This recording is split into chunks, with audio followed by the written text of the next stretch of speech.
il y a pas besoin d'aller très loin dans l'échelle du boomer pour trouver des gens que ça inspire Mmh. pas plus que ça, les parcours variés atypiques, voire même que ça effraie. Alors, c'est jamais eux vraiment, eux, ils sont OK, mais c'est leur direction, c'est ce qu'on leur demande, tu vois?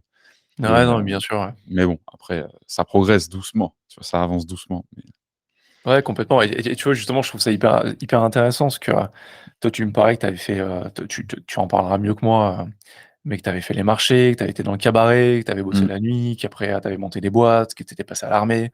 Mmh. Maintenant tu es sales, chez Assess First Mmh. et c'est ça d'ailleurs, je me souviens de Trigger qui m'avait dit: «Putain, il faut vraiment qu'on échange sur mon podcast, que je l'invite parce que tu t'étais lancé dans un défi». Le genre de défi à la con que j'adore, c'est de te dire: «Putain, j'ai envie d'écrire un livre et je vais me donner une deadline, en 10 jours, je vais le faire, quoi». Et juste pour le process et c'est ça, en fait, que je trouve trop cool. C'est pas dans le style, ego, «Tiens, je vais sortir un livre, je vais être auteur», Non, mais juste te pas dire, du tout. Non, ça, «Est c'est clair, net et est-ce que c'est précis. faisable? Est-ce que Mmh. c'est faisable, en fait? Est-ce que je vais y arriver? Comment je vais Mmh. ressortir de ces 10 jours? Est-ce que je vais avoir le cerveau complètement cramé? Est-ce que je vais être Ouais, fier? Est-ce que je vais être dégoûté de moi-même? Comment ça va se passer, quoi?» ouais, bah, Et tu as bien identifié, tiens, ouais. d'ailleurs, on peut commencer par là, que là, ça fait Ouais, ouais, un carrément, mois que tu l'as carrément. sorti, le bouquin? Comment? Ça fait un mois maintenant que tu l'as sorti, le livre? Ouais, je j'ai même alors il est sorti, assez rapidement en fait, les gens alors c'est certainement, et clairement ma faute parce que j'ai pas communiqué trop clairement dessus, mais il est sorti très vite en fait, hein, les Mmh. versions numériques aujourd'hui sont très vite accessibles, surtout quand, tu donnes l'information que tu en as strictement rien à faire de de la recorrection, de la resyntaxe et cetera. Ils font: «Ah bon Ouais. d'accord, bon bah on le sort». Mais, ouais, ouais, il est sorti à un moment, il est sorti en septembre, Mmh. mi-septembre je crois. Là, la version physique est disponible, depuis très peu. Mais ouais, tu as très bien identifié le truc, c'est le défi à la con, mais, à la con pour l'extérieur. Après, pour moi, c'est très simple, c'est une pathologie de procrastination, assez dure à combattre sur certains sujets. Mmh mh. Hem, donc tu te lances le défi, tu te dis: «Je vais le faire», mais il y a deux possibilités. Tu y arrives et du coup, bah, tu as vaincu ta procrastination en faisant un truc à la con, mais qui t'a poussé à aussi à développer, comme Ouais, tu le bien sûr. disais, un process, inconnu au préalable, mais qui va devenir intéressant. Et deuxièmement, moi, je suis un abruti qui se nourrit, fortement de ses échecs, surtout quand ils sont violents. Ce qui fait que ça aurait été très violent d'échouer en public à faire ça. Ouais, je Donc comprends. plus je pouvais monter la tente, plus je la montais, la tente en face, et j'aurais survécu, il y aurait pas eu de souci, mais en tout cas, ça m'aurait énormément boosté, voire presque plus que de le réussir, en fait, Mmh. pour la suite. Donc c'était un peu ça le topo de la mission, ouais. Mais après, ouais, ce qui était intéressant, c'était de te forcer à créer un process en temps réel, avec quand même l'envie de réussir. Parce que si tu y vas pour échouer, c'est pas la peine, vraiment de tenter, quoi. Ouais, bien sûr, tu vois, ça c'est hyper intéressant ce que tu dis. Il y a 2 choses. Une où, je navigue encore en eau trouble et ça, c'est, là, tu vois, je vais parler plutôt en mode, de la vision que, du travail que je fais avec des clients, la Mmh vision mh. des objectifs et hem et à côté, cette dynamique liée plutôt à la pression interne qu'on se met. Tu vois, d'abord, au niveau des objectifs, il y a 2 choses. Tu entends un peu tout et n'importe quoi, tout le monde donne ses sons de cloche, au niveau des objectifs, comme quoi c'est de la gestion d'énergie, comme quoi c'est de l'organisation, comme quoi c'est un truc un peu plus spirituel et Mmh les mh. autres qui vont dire: «Non, la fixation d'objectifs, c'est hyper pragmatique» et pour l'instant, tu vois, il y a des choses que j'ai compris, où pour moi les objectifs, c'est quelque chose que tu te fixes. Ils sont pas forcément là pour être atteints, ils sont là pour te donner en fait, une énergie de dingue. Ils Mmh sont mh. là pour t'inspirer et il y a un truc qui est assez intéressant, c'est que tu as des personnes qui vont dire: «Il faut pas partager ses objectifs» parce qu'en fait, c'est surtout, en fait, des personnes qui sont intéressées par les neurosciences, qui te disent que quand tu partages tes objectifs, ton cerveau, c'est comme si, il avait déjà atteint cet objectif. Donc il est plus aussi motivé, il va plus donner les mêmes ressources, le même niveau d'énergie pour l'atteinte de ses objectifs. Je sais pas C'est si j'y crois, intéressant si j'y ça. crois pas, mais je Mmh. trouve ça intéressant comme tu dis et à côté de ça, il y a il y a ce levier qui est de dire: «Putain, ça, j'ai vraiment envie de l'atteindre et je supporte pas d'être ridiculisé, donc je vais le balancer, en fait, à tout le monde et donner mon objectif en public». Parce que Ouais. comme ça, en fait, ça me fait, un commitment, ça me fait un espèce d'engagement envers plein de personnes, de me dire: «Je vais y arriver». Ça, on l'entend beaucoup au niveau du changement de comportement. Tu vas te Mmh. dire: «J'ai envie d'arrêter de fumer». Ah, il y a Ouais, un c'est truc qui comme est ça que j'ai arrêté de important. fumer. Ah bah, tu vois, Exactement comme c'est ça. intéressant Mmh. et je sais que pour le changement comportemental, c'est hyper intéressant. Tu vas te dire: «J'arrête de bouffer du sucre, j'arrête de bouffer de la merde, je vais arrêter de fumer, je vais perdre du poids, je vais à la salle de sport». Mmh. De le balancer, en fait, au maximum de personnes qui sont dans ton entourage proche, parce que si tu le balances à des personnes dont tu en as rien à foutre, ça a Oui, pas le même bien sûr. impact. Mais effectivement, cet engagement public, il a ce motivateur, c'est une motivation totalement extrinsèque, donc qui vient de l'extérieur, mais en fait qui vient d'un besoin interne de dire: «Putain, j'ai pas envie de passer pour un con, quoi», donc Ouais, bien sûr, c'est faut ça. que je le dise C'est ça. et tu vois, il y a un truc qui est hyper intéressant par contre, donc sur le deuxième levier, qui est lié au rapport objectif-stress, où souvent quand tu es dans le monde de l'entreprise, de l'entrepreneuriat, dans des startups, des trucs et tout, tu as beaucoup de fixation d'objectifs, c'est hyper important. Toi, tu es sales, tu sais exactement ce que c'est. Tu sais, souvent les commerciaux, on va fixer des objectifs et on dit que c'est le seul motivateur du commercial, c'est les objectifs. Mmh. Mais il y a 2 choses, c'est, tu as le premier aspect de dire: «Il faut fixer un objectif pour te fixer un cap». C'est pas une destination, c'est plutôt un cap et il y en a beaucoup qui se mettent une pression de dingue après, tu vois, une fois qu'ils ont fixé leurs objectifs et plutôt que de se fixer une pression de dingue, c'est de se dire: «Heu, l'objectif, il me sert à me donner une direction, il me sert à me donner de l'énergie». Hem Si je stresse, pourquoi est-ce que je stresse? Pourquoi est-ce que ça me met de la pression, de l'atteindre? Et se dire: «OK, qu'est-ce qui peut foirer dans l'atteinte de cet objectif?»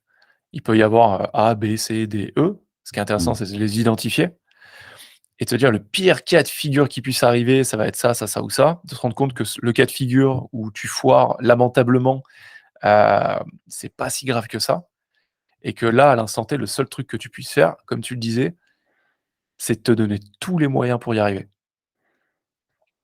Ouais, c'est ça, faut y aller jusqu'à plus pouvoir bouger, après ça va dépendre de ton objectif et est-ce que tu es seul dans l'équation? Mais, je pense que les gens gagneraient tous à essayer de se fixer des objectifs un peu plus inatteignables, il y a un courant qui vient d'ailleurs beaucoup du sport, mais pour des raisons plus de protection, de santé et de Mmh mh. sécurité, qui va encourager la progressivité, totale, ce qui est, je pense excellent. Heu, Moi j'ai appris énormément de choses, différentes grâce à l'effort progressif, à l'évolution progressive de l'effort. Mais, dès qu'on va toucher à autre chose qu'au physique, heu, ou à autre chose qu'à des compétences extrêmement complexes, je pense qu'il faut pas hésiter de temps en temps à être un peu con et à se fixer des objectifs démesurés. En tout cas démesurés sur le tableau, puisque la Mmh. preuve avec ce livre, enfin, il va rien faire le livre, si tu veux. Il y a personne qui va l'étudier dans 10 ans en se disant: «Oh là là», mais l'énoncé est démesuré et moi, c'est ça que j'allais chercher, parce qu'un énoncé démesuré va forcément t'amener, si bah, il y a succès ou en tout cas quasi succès, en tout cas il y a accomplissement, tu parlais du fait que c'est pas la destination qui compte, mais le process, va Mmh. t'amener à créer un environnement, une organisation et des actions, qui peuvent être incroyables, alors que en te mettant dans ta chambre et en cogitant 18 heures sur comment je pourrais, éventuellement, petit pas par petit pas, atteindre ce truc-là, tu trouverais jamais assez de folie et de force et d'urgence pour développer le process. Moi, le process du livre, si Mmh. tu veux, je te le dévoile petit à petit. J'ai fait le flemmard, j'en ai pas assez parlé, j'en ai pas parlé du tout. J'aurais dû capitaliser à mort dessus parce que c'est ça l'intérêt, mais le process du livre, donc quand j'ai annoncé que j'allais écrire le livre, le jour 1, on était dans le 1er jour de mon sablier de 10 jours, tu vois? C'est pas j'ai dit: «À Mmh. partir de tel jour, je me laisse 10 jours pour l'écrire», parce que j'étais un peu parano sur le fait que les gens prennent ça pour une farce. D'ailleurs, il y en a plein qui ont pris ça pour une farce. Il y a même des potes à moi qui m'ont envoyé un message et qui m'ont dit: «Mais en fait, le livre, tu l'avais écrit avant, et tu as fait une opération, tu vois, pour» bah, Mmh. déjà explique-moi l'intérêt de faire ça, tu vois? Si tu trouves un intérêt lucratif, OK, et surtout après quand tu leur expliques et que tu leur montres, parce qu'évidemment j'ai tout est encore là, tu vois? Et là, ils font: «OK, d'accord». Ça a été vraiment la guerre pendant 9 jours parce qu'en réalité, le 1er jour, j'ai rien fait. Mais rien. Tu vois, j'ai rien pu faire, j'étais bloqué, j'étais dans la merde et on va s'épargner les nuits le sujet des nuits blanches et ce que ça peut faire à l'organisme parce que c'est pas vraiment sain.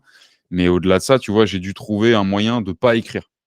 Tu vois? Rien Mmh. que ça, c'est ce que je voulais te dire il y a 10 secondes en te disant: le fait de se fixer des objectifs avec un énoncé un petit peu abracadabrantesque, ouh là, «abracadabrantesque» entre guillemets, c'est que ça va t'obliger à mener des moves, des actions qui sont pas du tout dans le schéma normal. Donc moi, Exactement, j'ai ça écrit ça va générer un début de créativité, quoi. exactement. Après ça tu tapes pas toujours dans le mille, tu vois? Mais Ouais, c'est mais c'est pas pas grave, grave. C'est que là, tu vois, le livre, je l'ai écrit sans l'écrire. Quand je dis ça Mmh. aux gens, ils comprennent pas vraiment où je veux en venir et c'est pas pour être stylé, c'est que si j'avais dû écrire le livre véritablement, dans le sens, pratico-pratique du terme, ça serait jamais arrivé. J'aurais jamais pu le faire. Moi, en tout cas, à mon rythme et ma capacité, en 10 jours, j'aurais jamais pu le faire. Sachant un truc important, c'est que moi, je bossais pendant ce temps-là. C'est-à-dire que j'avais Ah mon bien taf à sûr. plein temps à gérer et mon manager, que j'embrasse, qui m'a jamais mis la moindre pression de quoi que ce soit, mais que Ouais. j'ai quand même un taf à honorer pour une boîte qui me paye et cetera, tu vois? Donc, Mmh. le livre, je l'ai écrit sans l'écrire. Donc comment ça se passe au début? Je sais que ce qu'il faut que j'élimine, c'est le fait d'écrire le livre, réellement. Tout de suite viennent les idées simples et basiques que tout le monde a relevées. «Ah ben il y a la dictée vocale, il suffit de machin». Très vrai et en plus de ça, ça vient se coupler à un autre, pour faire une petite référence à un héritage de l'armée, à un autre, pas skills, mais en tout cas, un autre intérêt, heu, très fort pour développer la créativité et la lucidité, c'est la marche. Mais la marche, la vraie marche, tu vois? Pas je vais Ah 5 bien sûr. minutes faire le tour de pâté de maison, mais plutôt je prends mon sac à dos et je pars, 2-3 heures dans les collines, voire plus si j'ai que ça à faire, tu vois? Mmh. Et en tout cas sur moi, ça fonctionne plutôt bien. La marche, ça aligne pas mal mes idées. Alors si je marche, en zone d'activité de Saint-Herblain, je suis pas certain que ça fonctionne. Par contre, quand je vais dans les sentiers, tu vois très bien ce que je veux dire, toi qui Mais oui, oui, fais je des vois petits complètement parce qu'il y a 2 ans, j'étais chez un client, qui était à Saint-Herblain justement et je marchais dans cette zone d'activité. Donc je vois voilà. parfaitement le décor. Après là ou ailleurs, c'est la même chose, mais ce que je veux dire, c'est que je pense que la nature, le calme, heu, les sollicitations plutôt, agréables que la nature peut t'offrir en progressant avec un peu de relief et tout, vont être des leviers plus puissants que de marcher dans une zone d'activité avec, Cuisinella, Ikea et cetera. Après, peut-être qu'il y en a sur qui ça marche plus. Mais pour te dire ça, c'est que coupler la dictée vocale, donc le fait de pas de parler en live, donc il y a cette fameuse notion, peut-être qu'on réabordera, je pense, dans le podcast, mais de flow, ça veut dire de Complètement, ouais. partir en totale vrille, là, comme je suis en train de le faire presque, Mmh. tout en enregistrant, le tout dans un environnement et une activité, donc la marche, qui me permettent de le faire de manière un peu plus, cool. Alors c'était tout un exercice pour caler le dictaphone au bon endroit, parce que la marche, c'est bien, mais c'est pas hyper agréable d'écouter un mec qui fait un 15 de dénivelé positif, tu vois? Donc il fallait trouver ça et Ouais. donc ça, c'est la première step. Donc je rentre chez moi, tout content le premier jour et en fait, ça marche pas parce que, c'est inaudible. Hem, je trouve grâce à un de mes petits, un des jeunes de chez moi avec qui je travaille de temps en temps, qui est une espèce de petit sorcier encore, de l'informatique et tout, enfin des petites extensions, des petites choses qu'on connaît pas. Il me trouve un truc open source qui retranscrit n'importe quel fichier en audio. Mmh. Mais seul. Ça veut dire qu'il va te faire un Google Doc, tu lui balances juste ton fichier, que tu as sur ton dictaphone et il va te sortir un Google Doc dans les 3-4 minutes, heu, exactement ce que tu as dit. Tu as pas besoin de le OK, faire en donc direct. il passe de l'audio à l'écrit. Exactement. Mais toi, pendant ce OK. temps-là, tu peux partir. Il y a pas besoin d'être là et de Mmh. parler toi dans le micro en temps réel, ce que proposent la plupart des solutions de dictée vocale. Il faut que Ouais, ce bien soit sûr. du live, tu vois? Donc ça, évidemment, c'est basique, mais tant que tu sais pas que ça existe, tu vas pas te poser la question. Mais c'est quand même game changer dans le process, tu vas voir pourquoi? Parce que du coup, il y a une optimisation de temps forcément. Donc pendant que ça se fait. Donc je mets le premier fichier audio, en plus comme un débile, j'avais fait une prise de 26 minutes avec évidemment les idées clés, enfin et le truc, il est imbitable. C'est-à-dire, c'est imbitable. Déjà, c'est un bloc non-stop de 26 minutes sans point, sans virgule, sans rien du tout, sans aucune syntaxe, et cetera. Pire que tout, je fais la découverte que le français est la pire langue certainement, pour de la dictée vocale, parce que Ouais. l'intelligence artificielle ne va, enfin l'intelligence artificielle, le capteur, de transcription va pas être capable de te dire si tu es en pluriel, féminin, masculin. Il va chercher une certaine cohérence, mais on est encore, je pense, assez faible dans l'apprentissage de ces machines-là. Complètement, Donc ouais. il fait ce qu'il peut, tu vois? Il se base sur des trucs factuels, mais on va dire que c'est valable un coup sur 10. Pire, il y a des enchaînements syllabiques, de sonorités qui vont le perdre. Si Ouais. tu parles à un rythme, un peu décousu parce que justement tu marches, il va prendre la dernière syllabe de ton mot précédent et en fait, ça veut aussi dire quelque chose s'il le couple avec les 2 premières. Enfin bref, ça va partir en Suisse. Donc là, je fais: «OK, ça va être compliqué». Tu vois? Si ça, c'est pas possible, ça va être compliqué. Donc je passe la pire soirée de ma vie à cogiter. En plus, pendant ce temps-là, les idées augmentent. Donc le livre, je l'ai écrit sur la pseudo pénurie des talents, qui est un peu le Mmh. mot que tout le monde a à la bouche. Donc pour la petite anecdote, Moi, je travaille dans une entreprise qui s'appelle Assess First, qui a été fondée par un mec qui s'appelle David Bernard. À l'époque, pas pour résoudre la pénurie des talents, mais en tous les cas pour que les gens arrêtent de recruter euh, d'autres personnes de la manière la plus médiocre possible, mais plutôt en les recrutant sur Mmh. ce qu'il y a vraiment dans les poches et dans les bagages des gens. Tu vois. On va s'arrêter là pour la promo commerciale, mais c'est un peu ça l'idée. Ce qui m'amène à parler en permanence avec des RH et des pros du recrutement. Moi, mon job, c'est de parler avec des RH et des pros du recrutement. Et c'est vrai que quelques temps avant de prendre la décision de ce bouquin-là, on n'arrêtait pas d'entendre ce truc de pénurie de talent, pénurie de candidats. Il n'y a plus de candidats, il n'y a plus de talent, etc. Bref, donc ça nous chatouille un petit Ouais. peu. Donc c'est ça qui, Entre ça et la grande démission, on n'entend parler que de ça, quoi. voilà, tu as l'impression que c'est l'année des concepts marketing dans les RH. Tu vois. Alors évidemment, il n'y a pas de pénurie de talent, tout le monde est toujours là, tout le monde c'est juste qu'ils bossent ailleurs, ils bossent pour les boîtes qui leur donnent envie de bosser, la grande démission, ce que tu veux, mais plutôt que de créer des concepts marketing, viens, on travaille et on change le, Mmh. on change le game et on essaie de comprendre. Donc l'idée du livre, c'était de leur faire comprendre que moi, j'ai le même type d'interlocuteur, donc des RH et des pros du recrutement, mais qu'il y Mmh. a deux cas. Il y a le cas où la personne, elle va me bassiner avec sa pénurie de talent et me dire que de toute façon, c'est foutu d'avance parce qu'elle a pénurie de talent. Et le cas où la personne, t'as l'impression qu'elle est même pas au courant qu'il y a une pénurie de talent. Je caricature. Et moi, j'avais Ah, ça c'est en vraiment les face 2 des opposés yeux. qui s'affrontent, quoi. Et voilà, bizarrement. Et quand tu regardes un peu plus près, tu regardes, mais qu'est-ce qui fait quel est l'ADN d'entreprise, de valeur, de marque employeur, de ceux qui pensent qu'il n'y a pas de pénurie de talent, et quelles sont celles des gens qui s'en plaignent de la pénurie de talent. Et Mmh. bizarrement, oh là là, incroyable découverte, ceux qui s'en plaignent sont pas forcément des caricatures, mais sont en plein dans le côté obscur des entreprises voilà, qui vont détecter les talents dans leur intérêt, les considérer comme de la ressource et pas du tout s'intéresser à l'individu, pas du tout s'intéresser à ce qu'il y a derrière. Et on pourrait parler 1 heure de ça. Et à l'inverse, sans non plus être des caricatures de l'inverse, euh, les entreprises qui n'ont pas de problème de talent sont des entreprises qui proposent des choses axées sur le candidat, le talent, entre autres. Hein. On est là pour être rentable, on est là pour faire du profit. C'est le sens d'une entreprise, mais on n'est pas obligé de recruter les gens comme si c'était des cale-portes et de leur faire croire à monts et merveilles, puisque c'est un peu la mode, hein, de leur faire croire à monts et Mmh. merveilles sur Welcome to the Jungle, ce que tu veux, et derrière les foutre dans l'environnement le plus toxique de la Terre, avec une Ouais, bien sûr. considération proche de zéro, etc. Donc, j'ai fini la parenthèse, mais c'est pour que tu captes la genèse du Ouais, livre. comprendre le concept du livre, quoi, ce qu'il y a autour. Exactement. Donc moi, je suis dans mon deuxième jour je suis dans mon deuxième jour, donc le premier rien foutu. Deuxième jour, j'ai fait le test de la marche. En plus de ça, je crois que j'ai dû faire genre 20 bornes ou 21 bornes. Donc je me suis tué. Je suis revenu avec des fichiers audio en masse et je me rends compte que le truc, la transcription fonctionne pas. Euh, et je suis en train de bader parce qu'en plus de ça, les concepts se développent dans mon esprit en même temps. Donc Ouais. j'envisage la possibilité d'avoir assez de matière pour écrire le bouquin. Tu vois. Si à la rigueur, ça n'avait pas fonctionné non plus, bon, bah, tous les signaux sont rouges. Et j'ai un déclic pendant la soirée en écoutant, je ne sais plus quel podcast j'écoutais.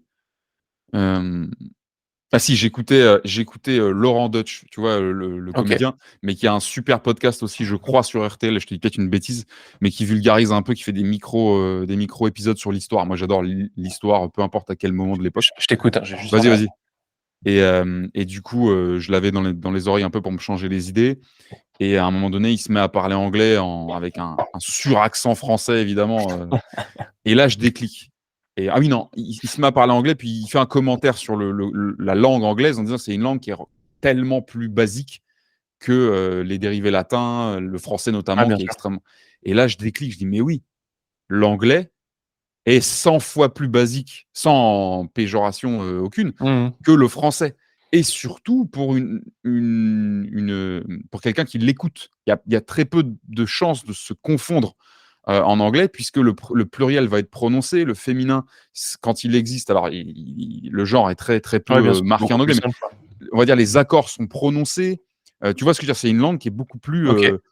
audible. Donc je fais un test. Donc je suis tout seul comme un débile chez moi la nuit, en train de lire des textes anglais, tu vois. Euh, je balance dans le petit truc qui retranscrit et c'est nickel, ça tombe. Il n'y a pas un mot qui est faux. On est sur les mots déjà, tu vois. Il n'y a pas un mot qui est faux. Donc là, je percute. Et en plus de ça, j'ai une espèce d'idée qui vient un peu me conforter dans ce que je fais parce qu'il faut trouver des ressources. C'est que je me dis, Mmh. le fait de devoir parler le livre en anglais, donc je ne veux pas l'écrire, je veux le parler, ça va m'obliger à simplifier encore plus les idées et les phrases. C'est-à-dire que moi, j'ai une OK. petite tendance à faire des phrases longues, tu vois? Et un peu, et j'aime ma langue, donc je vais l'exploiter, si possible, de la manière la plus complète qui est dans mes capacités. Je Donc je fais comprends. des O tests OK, donc au final, tu passé de l'anglais et tu fait quoi? Tu fait de la transcription en français derrière?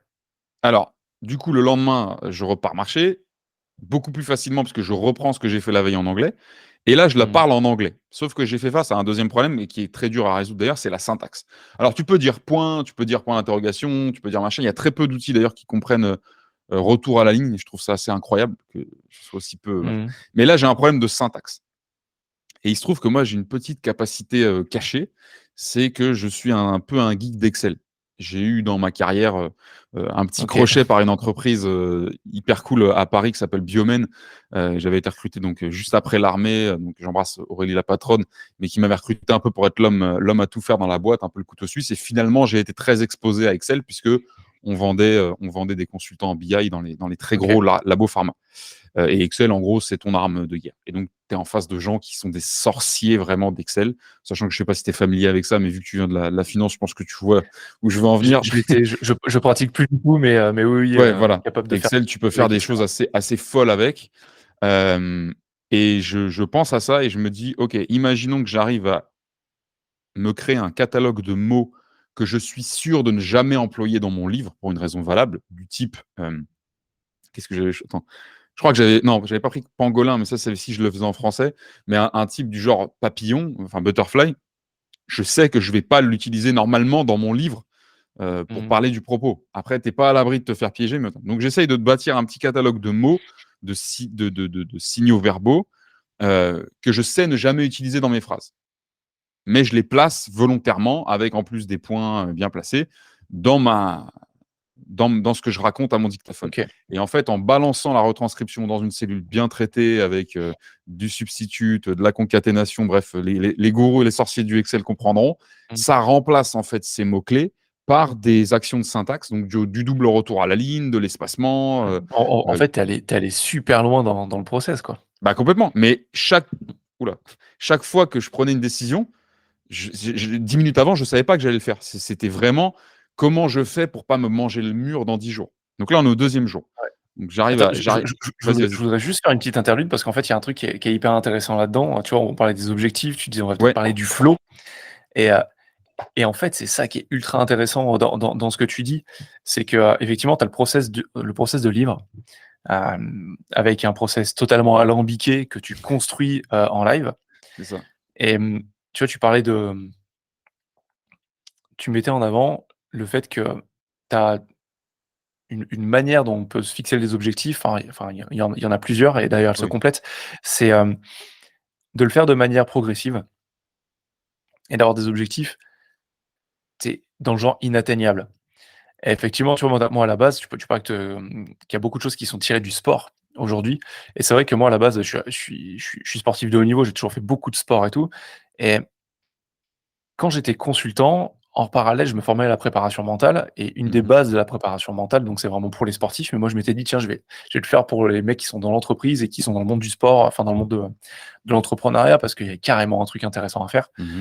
et je suis sûr que c'est transposable et dans la fixation des objectifs, c'est vrai, c'est vraiment la base de la préparation mentale, savoir où tu vas et tu vois, en fait, il y a un truc que j'aime beaucoup et que les gens c'est pas qu'ils comprennent pas, mais c'est qu'ils sont pas forcément initiés à ce genre de réflexion. C'est-à-dire qu'un objectif pour qu'il soit valable, qui te Mmh. motive, qui te bouge et qui te donne envie d'aller le chercher, il faut qu'il soit, hem, on va dire, hem, difficile, mais atteignable. OK. Et tu vois, de te dire: «C'est trop gros quand j'y pense pour ne pas me faire peur». Donc rien qu'à penser cet objectif, je me dis: «Putain, ça me fait quand même un peu flipper» parce que ça veut dire que je vais me mettre dans une certaine zone d'inconfort.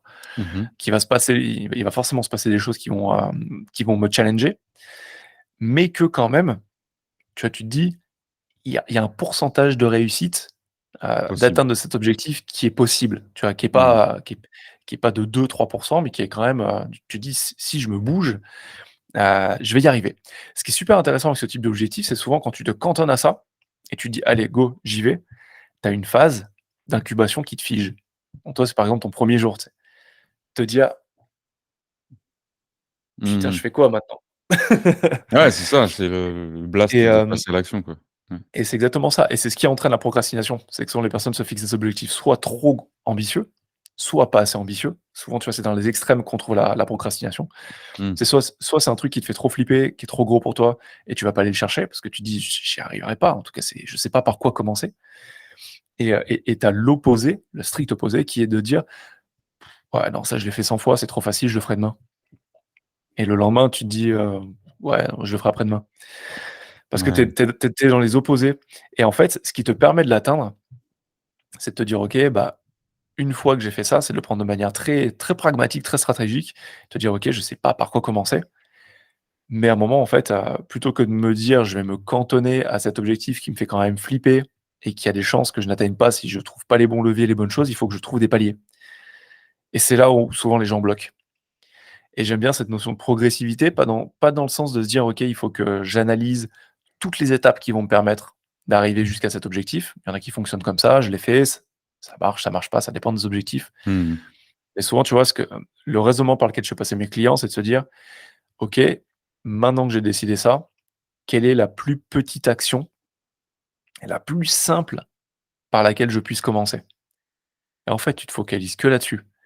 Tu vois, toi, ça a été de dire: «OK, bah, je sais que j'ai pas envie de l'écrire, heu, donc il va falloir que je trouve un truc, au niveau du vocal et je sais que je suis plus créatif quand je marche» et c'est normal parce que quand tu marches, quand tu es sous la douche, quand tu fais du sport, quand tu fais des choses hem, qui t'éloignent, en fait, d'un focus à proprement parler, tu rentres dans un espèce de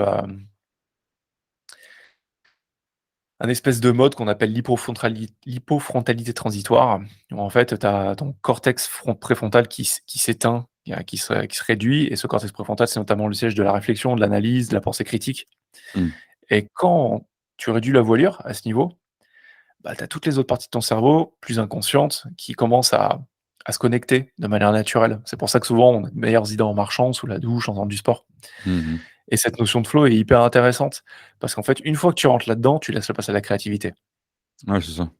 Et c'est exactement en fait, tu vois, je fais cette petite, transposition de toi, ton process, de ce que tu décris. Parce qu'en fait, c'est ça la créativité. C'est de te dire: Je me suis fixé un objectif, je sais pas comment je vais l'atteindre, mais je commence par un petit truc et on verra où ça mène» et en fait, c'est là où en fait tu fais de la construction en live. Mmh mh. Tu sais pas où ça va, mais tu sais que tu avances et en Ouais, c'est fait, ça. c'est un truc que beaucoup de personnes ne captent pas, c'est que c'est souvent bien enfin, c'est pas souvent, dans tous les cas, c'est bien plus productif d'avancer même dans la mauvaise direction, mais de te rendre compte rapidement que tu es dans la mauvaise direction et de changer, de te dire: «Bon, je me suis planté, c'est pas là, je vais tester autre chose», que comme tu le disais, rester dans ta chambre, dans ton appart, dans ton bureau et essayer d'élaborer le plan parfait pour arriver à atteindre ton objectif. Mmh. Ouais, c'est ça. Bah, il y a ce démon un peu qu'on a, moi je me dis souvent, sans rentrer trop dans la facilité de raisonnement, mais de dire, il y a pas de mauvaise direction. C'est juste toi qui as mis un objectif qui est pas sincère. Mais si tu arrives à avancer dans Mmh. une direction, alors ne te détruis pas, hein, c'est pas ça que je il y a forcément des mauvaises directions, mais à partir du moment où tu avances, ça veut dire vraiment: «J'étais là, maintenant je suis là». Peu importe la direction que tu prends, c'est celle que tu arrives à prendre aujourd'hui. Essaye de mettre un objectif qui s'aligne et on connaît tous la phrase de c'est je crois que c'est Tyson, je sais plus qui c'est qui disait, en gros, tout le monde a un plan hyper élaboré jusqu'à C'est ce qu'il se prenne Tyson, la ouais. première droite dans la tronche, tu vois? Et c'est un peu ça. J'aime bien les quand c'est rudimentaire, tu vois, une citation, c'est un peu Ouais, ça. c'est C'est tu as c'est un plan qui est pratico-pratique, parfait quoi. et Mmh. tu te prends le premier er crochet, inattendu dans la tête et là, tu te rends compte qu'en fait, ça va pas du tout se passer comme tu avais prévu, mais que tu as de toute façon, on y est, on est là. On est, dans le carré, Mmh. on va sortir vivant, mort, abîmé. Bon, bah, allons-y. Tu vois ce que je veux dire? En fait, Mais ouais, carrément, tout ce carrément. que tu cherchais, c'était y aller. Après, il faut pas non plus banaliser, le plan. Moi, j'ai beaucoup de mal avec les gens qui disent, «C'est qu'une histoire d'exécution».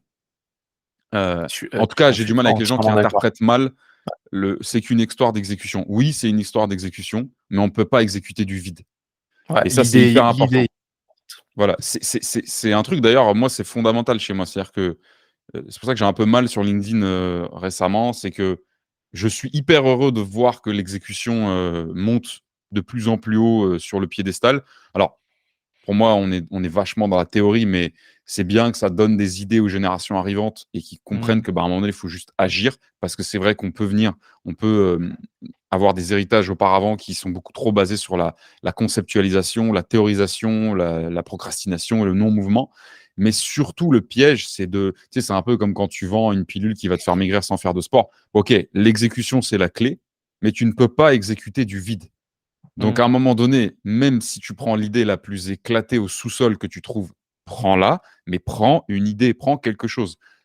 En revanche, à partir du moment où tu as la matière 1, donc l'embryon d'une idée de ce que tu veux, effectivement, c'est beaucoup une histoire d'exécution, c'est une histoire de rencontre, c'est une histoire de capacité, c'est une histoire de skills. C'est est-ce que tu vas investir sur tes talents ou est-ce que tu vas investir sur tes points faibles.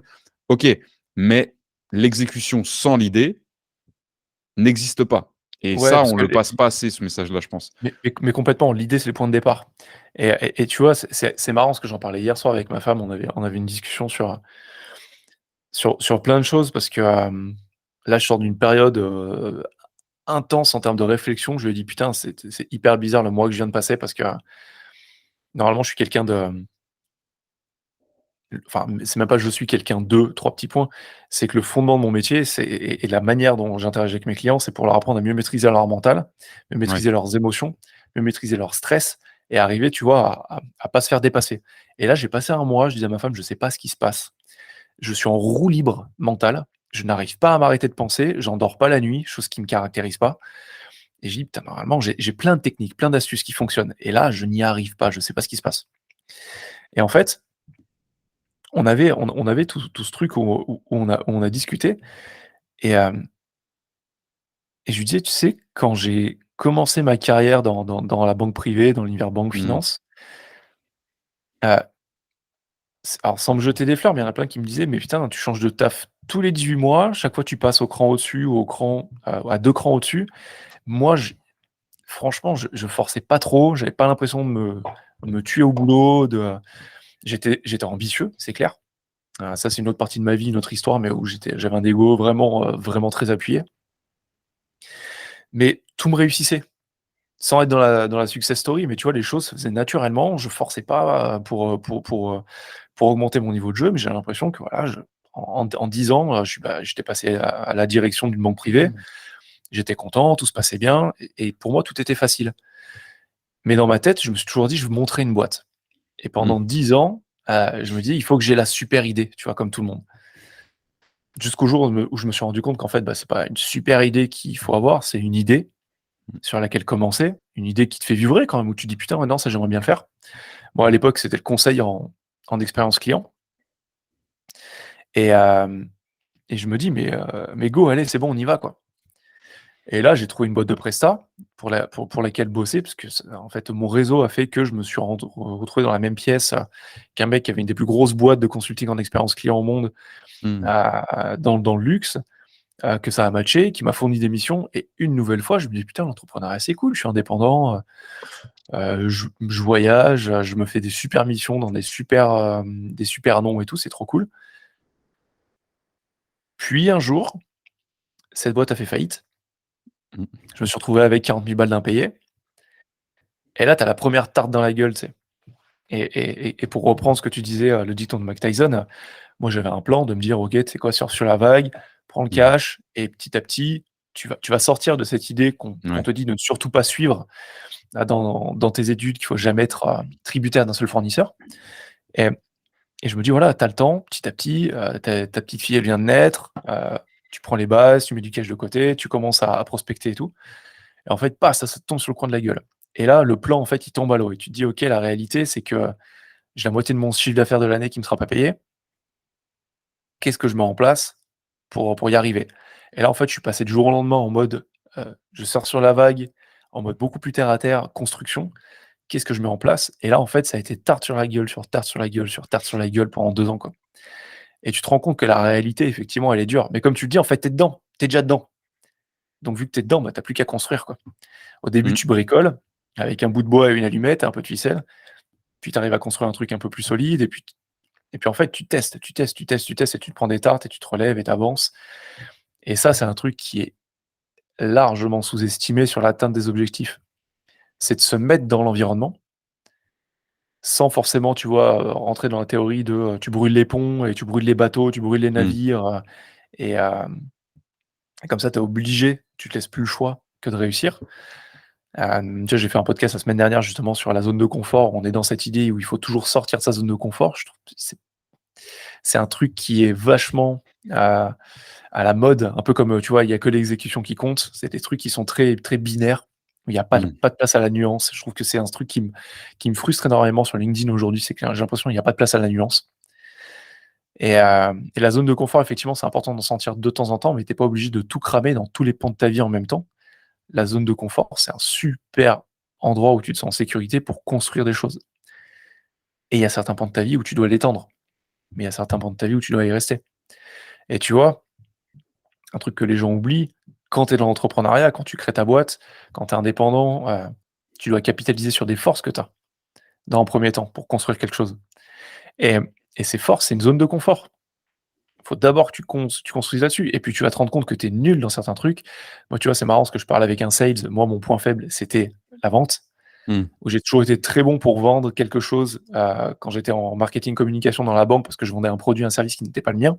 Mais quand il s'est avéré que le produit et le service, ça devenait moi, Mmh. putain, j'étais une bille, mais j'étais nul, mais c'était incroyable, quoi. J'avais plus aucun process, il y avait plus rien de naturel, j'arrivais plus à le faire, j'avais aucune confiance en moi, j'étais nul, mais c'était incroyable. Je le disais à ma famille hier, quoi. Ouais. Et ça, en fait, bah, tu te dis: «Bah, mec, tu as voulu créer ta boîte, maintenant assume, tu fais ton truc et tu vas faire preuve d'abnégation et tu vas construire des choses différemment et tu vas acquérir des nouvelles skills pour atteindre cet objectif de te dire: "Je vais arriver à vivre de ma boîte"».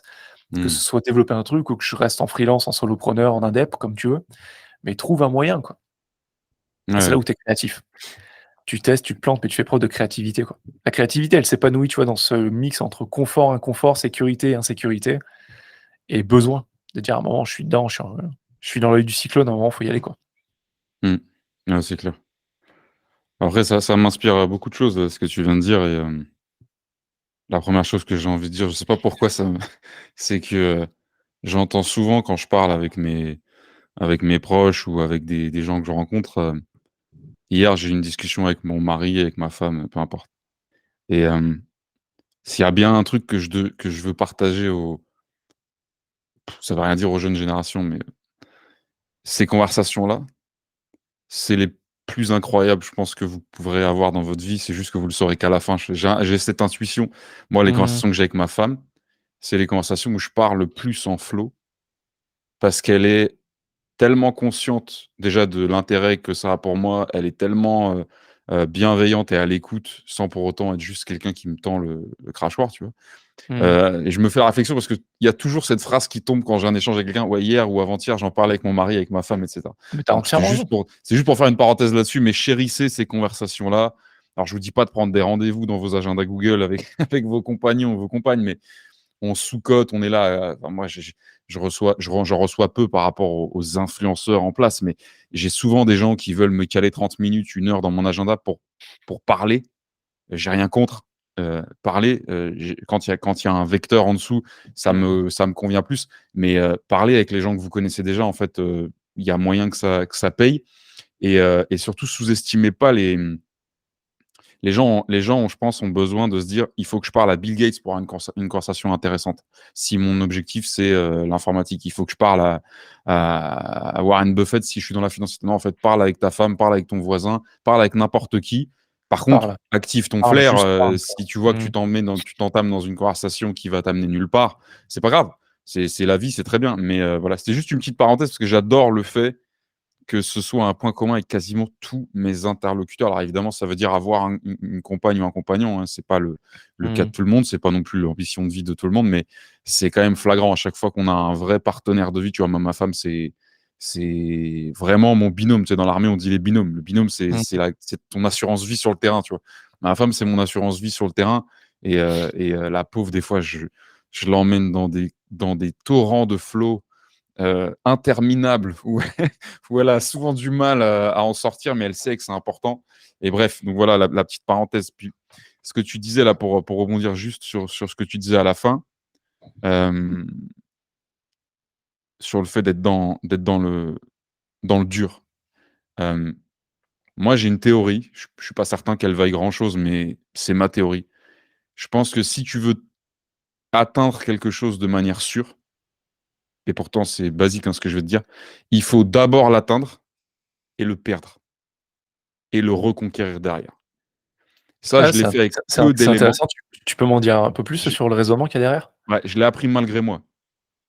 Euh, je vais te faire deux parallèles, mais celui-là, il est important parce que celui-là, j'y crois vraiment profondément. C'est vraiment gut, c'est vraiment au fond. Mmh. Euh, j'ai eu des phases de ma vie où j'avais une hygiène de vie déplorable et grâce à la génétique ou je ne sais quelle raison, j'avais pas, j'étais plutôt en bonne santé physiquement, même si je fumais. J'ai jamais été dans l'alcool à un trop, même jamais quasiment toute ma vie. Par contre, voilà, vie en contre-rythme diurne, donc la nuit, sortir beaucoup, travailler 15-16 heures minimum par jour dans un taf où tu gères des gens, etc. Pas de drogue, etc. Même si ça aurait été le cas, je te l'aurais dit cash, mais c'est ce Mmh. qui peut amplifier quand même mais j'étais dans une très mauvaise hygiène de vie, pas de sport ou très peu, etc. L'alimentation, on ne regardait même pas. C'était même pas un sujet. C'était OK, on prend ce qu'il y a à manger en 2, 4, Mmh. 6, le temps de faire le taf. Et j'ai été protégé par la jeunesse et les avantages métaboliques de la jeunesse et la génétique, certainement, comme certains. Euh, et puis un jour, voilà, j'ai décidé de m'engager dans l'armée et j'ai dû un tout petit peu me préparer quand même pour Un pouvoir poil. faire cette décision. Et il se trouve que, bon, pour faire très court, au terme de cette incroyable expérience qui a été mon bref passage dans l'institution militaire, j'ai atteint, le mot à la mode, c'est une shape, tu vois, Ouais. une shape inattendue que je désirais même pas et qui a été une conséquence des missions que je me suis fixées et de mes ambitions. Cette shape-là, c'est un truc, t'oses même pas envisager de l'avoir si tu étais le gars random que j'étais à la base. Tu vas surtout pas te fixer que ça comme objectif parce que tu sais que tu vas jamais l'atteindre. Et puis en plus de ça, ça m'a pris des années à monter vers un tel niveau de solidité parce que moi, je suis pas trop dans l'esthétique, je suis plus dans le côté fonctionnel et Ouais, bien solide, sûr, ouais. tu vois. Même si l'esthétique, c'est très bien, c'est bon pour Ouais, le mais c'est mental, une résultante. voilà. Mais Tu vois, c'est ce que je dis à beaucoup de personnes, dans le sport, c'est, au début, j'étais beaucoup tourné vers l'esthétisme il y a 10 ans, mais au final, depuis 10 ans, il y a énormément de choses qui changent. C'est pour ça, tu vois, que je pratique du yoga, je pratique, de la muscu, ouais, je pratique du trail. Moi, en fait, ce qui m'intéresse, c'est l'aspect holistique, c'est que le corps, il soit en bonne santé ouais, c'est ça. et après le physique, c'est le résultat, Non, bien sûr. inéluctable. Après, je peux me mettre dans la peau, tu vois, de jeunes femmes ou de jeunes hommes ou de pas jeunes d'ailleurs, mais qui ont pas encore peut-être trouvé une personne avec qui partager leur vie si ça fait partie de leur souhait. Et il y a un côté, voilà, Bien sûr, bien sûr. séduction. Enfin, le regard de l'autre est malgré tout toujours présent. Mais du coup, cette shape-là, elle m'a servi à rien quand je suis rentré dans le monde normal et j'étais de toute façon, voilà, euh, enfin, j'étais condamné à la dégrader, puisque tout à l'heure tu parlais de zone de confort. Si tu veux, on en parlera de ce concept de confort. Mmh. Mais j'étais condamné à retrouver un certain confort dans ma vie et à dégrader forcément cette shape un petit peu, même si je me tenais à faire du sport, ça. Et finalement, cette shape, je l'ai perdue. Alors, je ne suis pas devenu l'anti-shape que j'étais, mais je l'ai littéralement perdu. Je suis redevenu un garant. Et ça m'a fait tellement mal. Mais en fait, quand j'ai décliqué que je l'avais perdu petit à petit, donc le fameux Mmh. progressif là dont on parlait pour atteindre les objectifs, méfiez-vous-en parce qu'il est tout aussi efficace en descente et il est quasi indolore, on le sent pas. Tu vois, ça rentre tout doucement. Puis là, on fait, c'est marrant. Avant, j'étais un peu serré, puis là, c'est plus du tout serré. Puis par contre, là, c'est plus serré, tu vois. Mmh. Et puis bref, Je me donc sens mou, j'ai moins ouais, d'énergie, exactement, ouais. exactement. Tu vois, enfin moi, c'est bête, mais un truc qui m'a fait décliquer. Un jour, enfin bref, je vais la faire courte, mais j'étais à Nantes et alors, je vais pas te dire que je vois une agression, parce qu'agression, c'est un mot tout de suite dramaturge, etc. Mais Mmh. il se passe quelque chose où j'interviens pour mettre une limite à quelqu'un qui va certainement outrepasser des limites avec une dame qui a rien demandé, etc. Et le gars réagit. Donc, on est dans une position où ça peut partir en pugilistique à tout moment. Bon, au final, ça se passe bien, mais dans ma tête, je me suis dit, attends, est-ce que tu t'es senti. Enfin, je me suis pas du tout senti autant solide et sûr de moi que à une Mmh. autre époque, tu vois. Pourtant, Ouais, s'il bien sûr. fallait y aller, il y avait pas de souci, tu t'es mis dedans, tu t'es mis dedans. Mais voilà, et c'est ça qui m'a fait décliquer, tu vois. En mode: «Ouh là là, attends», parce que si on commence à alors que j'ai une trentaine d'années, tu vois, j'ai pas 70 ans. Mmh. Donc ce que je veux te dire, c'est que j'ai atteint quelque chose que j'avais pas anticipé atteindre. Mmh. Je l'ai perdu et le jour où j'ai décidé de le reprendre, c'était pas du tout la même histoire que si j'avais décidé de le prendre pour la première fois, tu vois? Ouais, je comprends. C'est comme si c'était un dû, tu vois? C'est Ouais. comme si on m'avait pris quelque chose et celui qui m'a pris quelque chose, c'est moi, c'est mon confort, c'est ma petite vie, c'est la tu vois? Donc moi, j'ai une vie très disciplinée, les gens qui travaillent avec moi le savent puisque, bah, je suis très ferme sur ma discipline de vie donc tu vas pas m'empêcher de garder ma discipline de vie. Les seules personnes qui peuvent me faire altérer cette discipline, c'est ma famille, c'est mon sang, c'est ma femme. Mmh. Mais toi, si tu me dis demain: «Je veux t'inviter à dîner», que moi j'ai décidé que non parce que je maintiens mon heure de coucher, mon heure de sommeil et cetera, bah, tu me feras jamais plier, en fait. Tu vois ce que je veux dire? C'est Mmh. et le sport et cetera. Mais avant d'arriver à cet état de conviction et de discipline, il m'a fallu atteindre quelque chose qui m'a fait du bien, qui m'a apporté, et le perdre et le réatteindre par l'effort de rédemption, un petit peu, tu vois ce que je veux dire? Et c'est arrivé pour aller Ouais. très loin, c'est arrivé dans ma vie sentimentale. La femme avec qui je partage mes jours aujourd'hui, ça fait 10 ans qu'on est ensemble, mais il y a Mmh. eu des hauts et des bas comme dans tous les couples. Et quand il y a un bref passage dans l'armée, en général, ça ajoute rien de bon et plutôt des problèmes et de l'anxiété, et cetera. Et il se trouve que j'ai perdu, à un moment donné, ma femme, que j'ai été la «récupérer» entre guillemets, et c'est arrivé avec plein de choses. C'est arrivé avec des boulots, c'est arrivé avec des vrais trucs matériels, c'est arrivé avec de la forme physique, et cetera. Et je pense que alors, il faut pas perdre volontairement, c'est ça le truc, c'est que si tu m'écoutes et que tu dis: «Ah ouais, c'est pas mal comme idée», les gens, ils vont tous aller chercher quelque chose et ils vont le perdre volontairement pour le reprendre.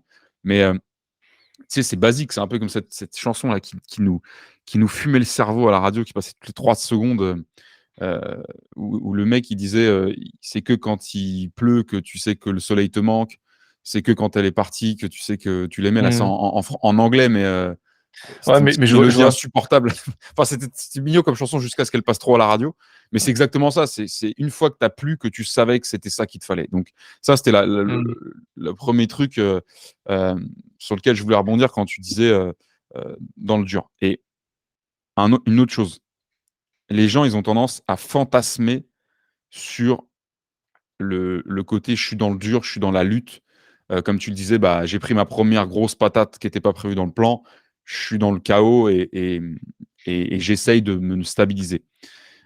Moi, je vais te faire un parallèle avec ma petite vie quand j'étais jeune et que j'étais dans la restauration, sur les marchés, dans la restauration, dans la nuit, et cetera. Tu sais, dans les films, quand tu as un mec ou une nana qui a un objectif incroyable, genre je veux me faire embaucher à la CIA, je vais tout faire, je vais apprendre les 14 langues, ça. Ils ont Mmh. toujours un job sur le côté, tu sais, pour se nourrir. Tu Ouais. vois? Et eux, le job, ils le font. Ils couinent pas. Tu les entends jamais brailler. Pourquoi? Parce qu'ils savent pourquoi ils le font. Tu vois? Ben, moi, dans ma vraie vie, j'ai vu des gens comme ça. Alors eux, ils voulaient pas aller à la CIA du tout, Mmh. mais j'ai vraiment côtoyé une communauté très spécifique de ce genre de personnes-là, qui sont les Tamouls. Je sais pas si tu vois qui c'est, Ouais, bien les sûr, Tamouls, les donc grands combattants, ouais. exactement, alors je sais pas si on dit une communauté, mais en tout cas des gens qui viennent du Sri Lanka et qui Mmh. ont connu la guerre pour la plupart. Et sans le savoir au début, moi donc il y a énormément de cette communauté-là dans la restauration, dans les Mmh. cuisines notamment, pour une raison assez simple. Déjà, c'est que c'est des bosseurs comme tu en vois, rarement, qui font pas de bruit et qu'ils comprennent extrêmement rapidement, à peu près toutes les langues sans pour autant les apprendre. C'est un phénomène, Mmh. incroyable. Et du coup, moi, j'étais beaucoup au contact de cette communauté-là et dans cette communauté-là, tu as l'impression que tu es avec des mecs qui sont résignés, tu vois, à faire un job, un «sous-job» entre guillemets que personne veut faire comme la plonge, et cetera, et cetera. Et en fait, tu te rends compte qu'ils ont plusieurs jobs, vraiment, tu vois? Mmh.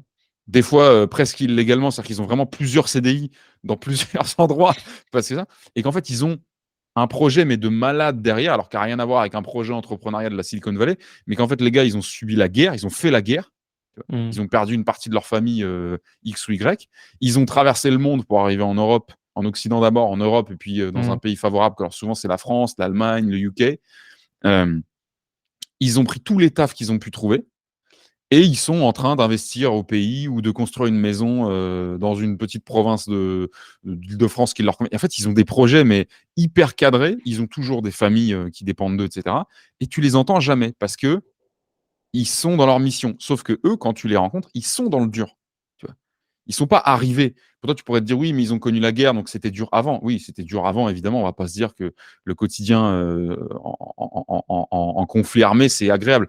Mais ils se posent pas de questions parce que les gens qui vont s'en sortir, c'est les gens qui, pendant cette phase de difficulté, cette phase de lutte, savent où ils vont, entre guillemets. En tout cas, savent où ils veulent aller et juste ils charbonnent et ils sont pas en train de s'auto-regarder et d'analyser la douleur qu'ils ressentent, la difficulté que ça représente au quotidien. Et je me dis, si les gens arrivent, surtout dans leurs jeunes années, à constituer cette espèce d'ambiance de je sais ce que j'ai à faire.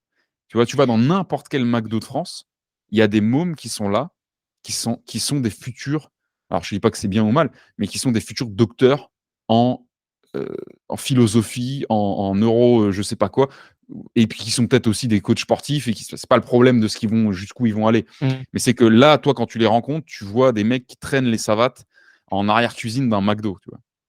Et pourtant, ils ont tous les ingrédients. Alors, je ne te dis pas que c'est agréable, je ne te dis pas que c'est bien payé, je te dis pas que ça, mais ils ont tous les ingrédients pour être dans ce mindset de, tu sais, le petit mec qui veut passer les tests de la CIA ou cette petite nana qui veut tenter d'entrer dans l'entreprise la plus incroyable du monde. Il faut générer ce mindset de héros de sa propre histoire. Tu vas se dire, là, je suis dans le dur, mais c'est dans le dur que je vais construire les appuis et que je vais entre guillemets, alors je suis en train de partir un peu loin dans le truc, tu vois, mais et que je vais garantir que le résultat, une fois qu'il sera acquis, il va être solide. Ce ne sera pas une conséquence involontaire de quelque chose, c'est quelque chose de dur. Et je ne sais plus où j'avais vu ça, mais il y avait un truc qui avait dû bouger sur Facebook ou LinkedIn, disait si jamais tu tombes, je serai là, signé Le Sol. Je sais pas si tu t'avais vu ce mème ou je sais plus si c'était un truc comme ça. Bon, c'est débile, c'est de l'humour. Sauf Ouais, que j'en ai entendu et pour le coup, c'est vrai. voilà, mais ça m'a inspiré un autre truc à l'époque. C'était, je disais tout le temps ça à mon petit frère. Je disais, il y a deux types de personnes qui sont en train de monter, peu importe dans quoi. Il y a ceux qui connaissent le goût du sol et il y a ceux qui connaissent pas encore le goût du sol. Tu vois. Et il y a bien le mot encore. Tu vois. Après, le sol n'est pas le même pour tout le monde. Tu es issu d'une famille multi-blindée, bah pour toi, le goût du sol, c'est de foirer ta troisième boîte avec l'argent de. Et encore, on parle toujours de ces gens-là. Là, tu sais, on est là, on les torpille sur LinkedIn, les fils à papa qui reposeraient sur des millions. J'en ai pas vu beaucoup. Alors, il y a des gens qui partent avec plus de chances que d'autres, etc. Mais il faut connaître le goût du sol. Connais le goût de ton sol. Et franchement, ce que tu me dis, ça me parle beaucoup, car ça résonne en fait avec un truc qui se passe en ce moment, tu vois, dans ma vie. Toi, il y avait la shape que tu avais dans l'armée. Moi, tu vois, pendant 20 ans, j'ai fait de la gymnastique au niveau national, un peu européen. Et effectivement, quand tu t'entraînes 6 fois par semaine et tu fais que ça, tu as une shape de malade parce que t'es pas que musclé esthétiquement. Non. Mais tu as de la force, tu as de la dynamisme, tu as de la résistance, tu as tout en fait, tu as de la souplesse, de l'équilibre. Et, et je me souviens qu'en fait, pour moi, c'était un résultat naturel de tous les efforts qu'on fournissait avec mes potes à la gym. Et à côté, quand on allait bouffer, vu qu'on s'entraînait 6 fois par semaine, on bouffait 2 kebabs et demi, des frites, des machins, on s'en tapait complet, quoi. Et je me souviens que je faisais 1m88, 87 kg. 88 kg. Et l'année où j'ai arrêté, je continuais à aller à la salle 4 fois par semaine. Et pour moi, c'était bien ça. Je continuais à bouffer comme un gros porc, il y a pas d'autre mot. Et je crois qu'en 6 mois, je suis passé à 95 kilos. Donc j'avais du muscle, j'avais pris du gras, j'étais lourd, j'étais moins dynamique, je me sentais plus du tout pareil.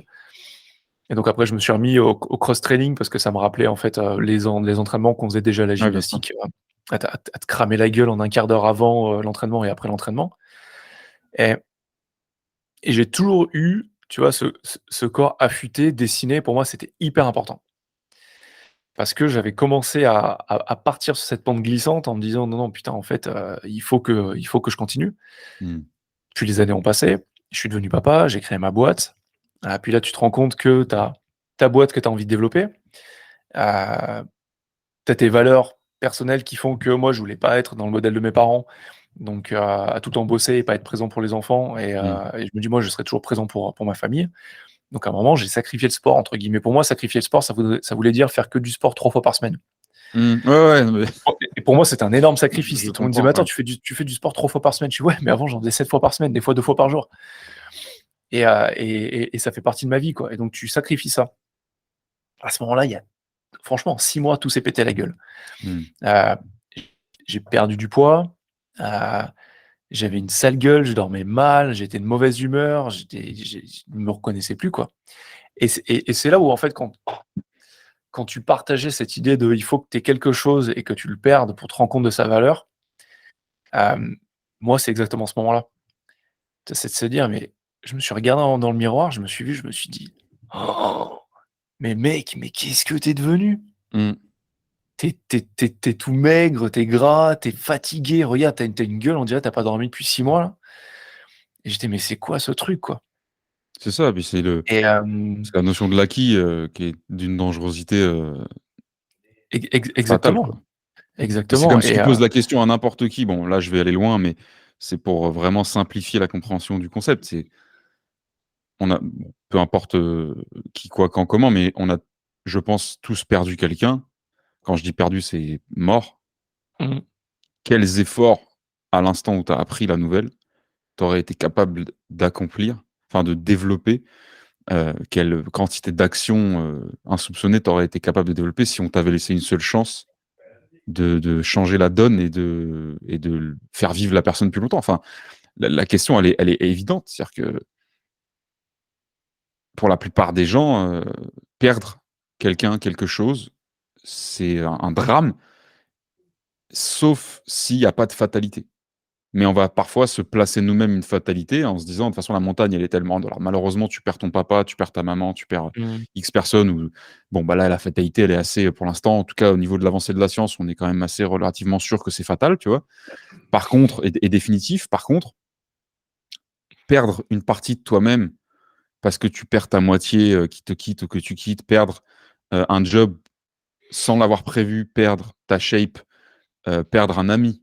On sous-estime énormément la puissance des gens qui sont pas de notre sang et de notre famille dans notre entourage et qu'on peut perdre et gagner, tu vois?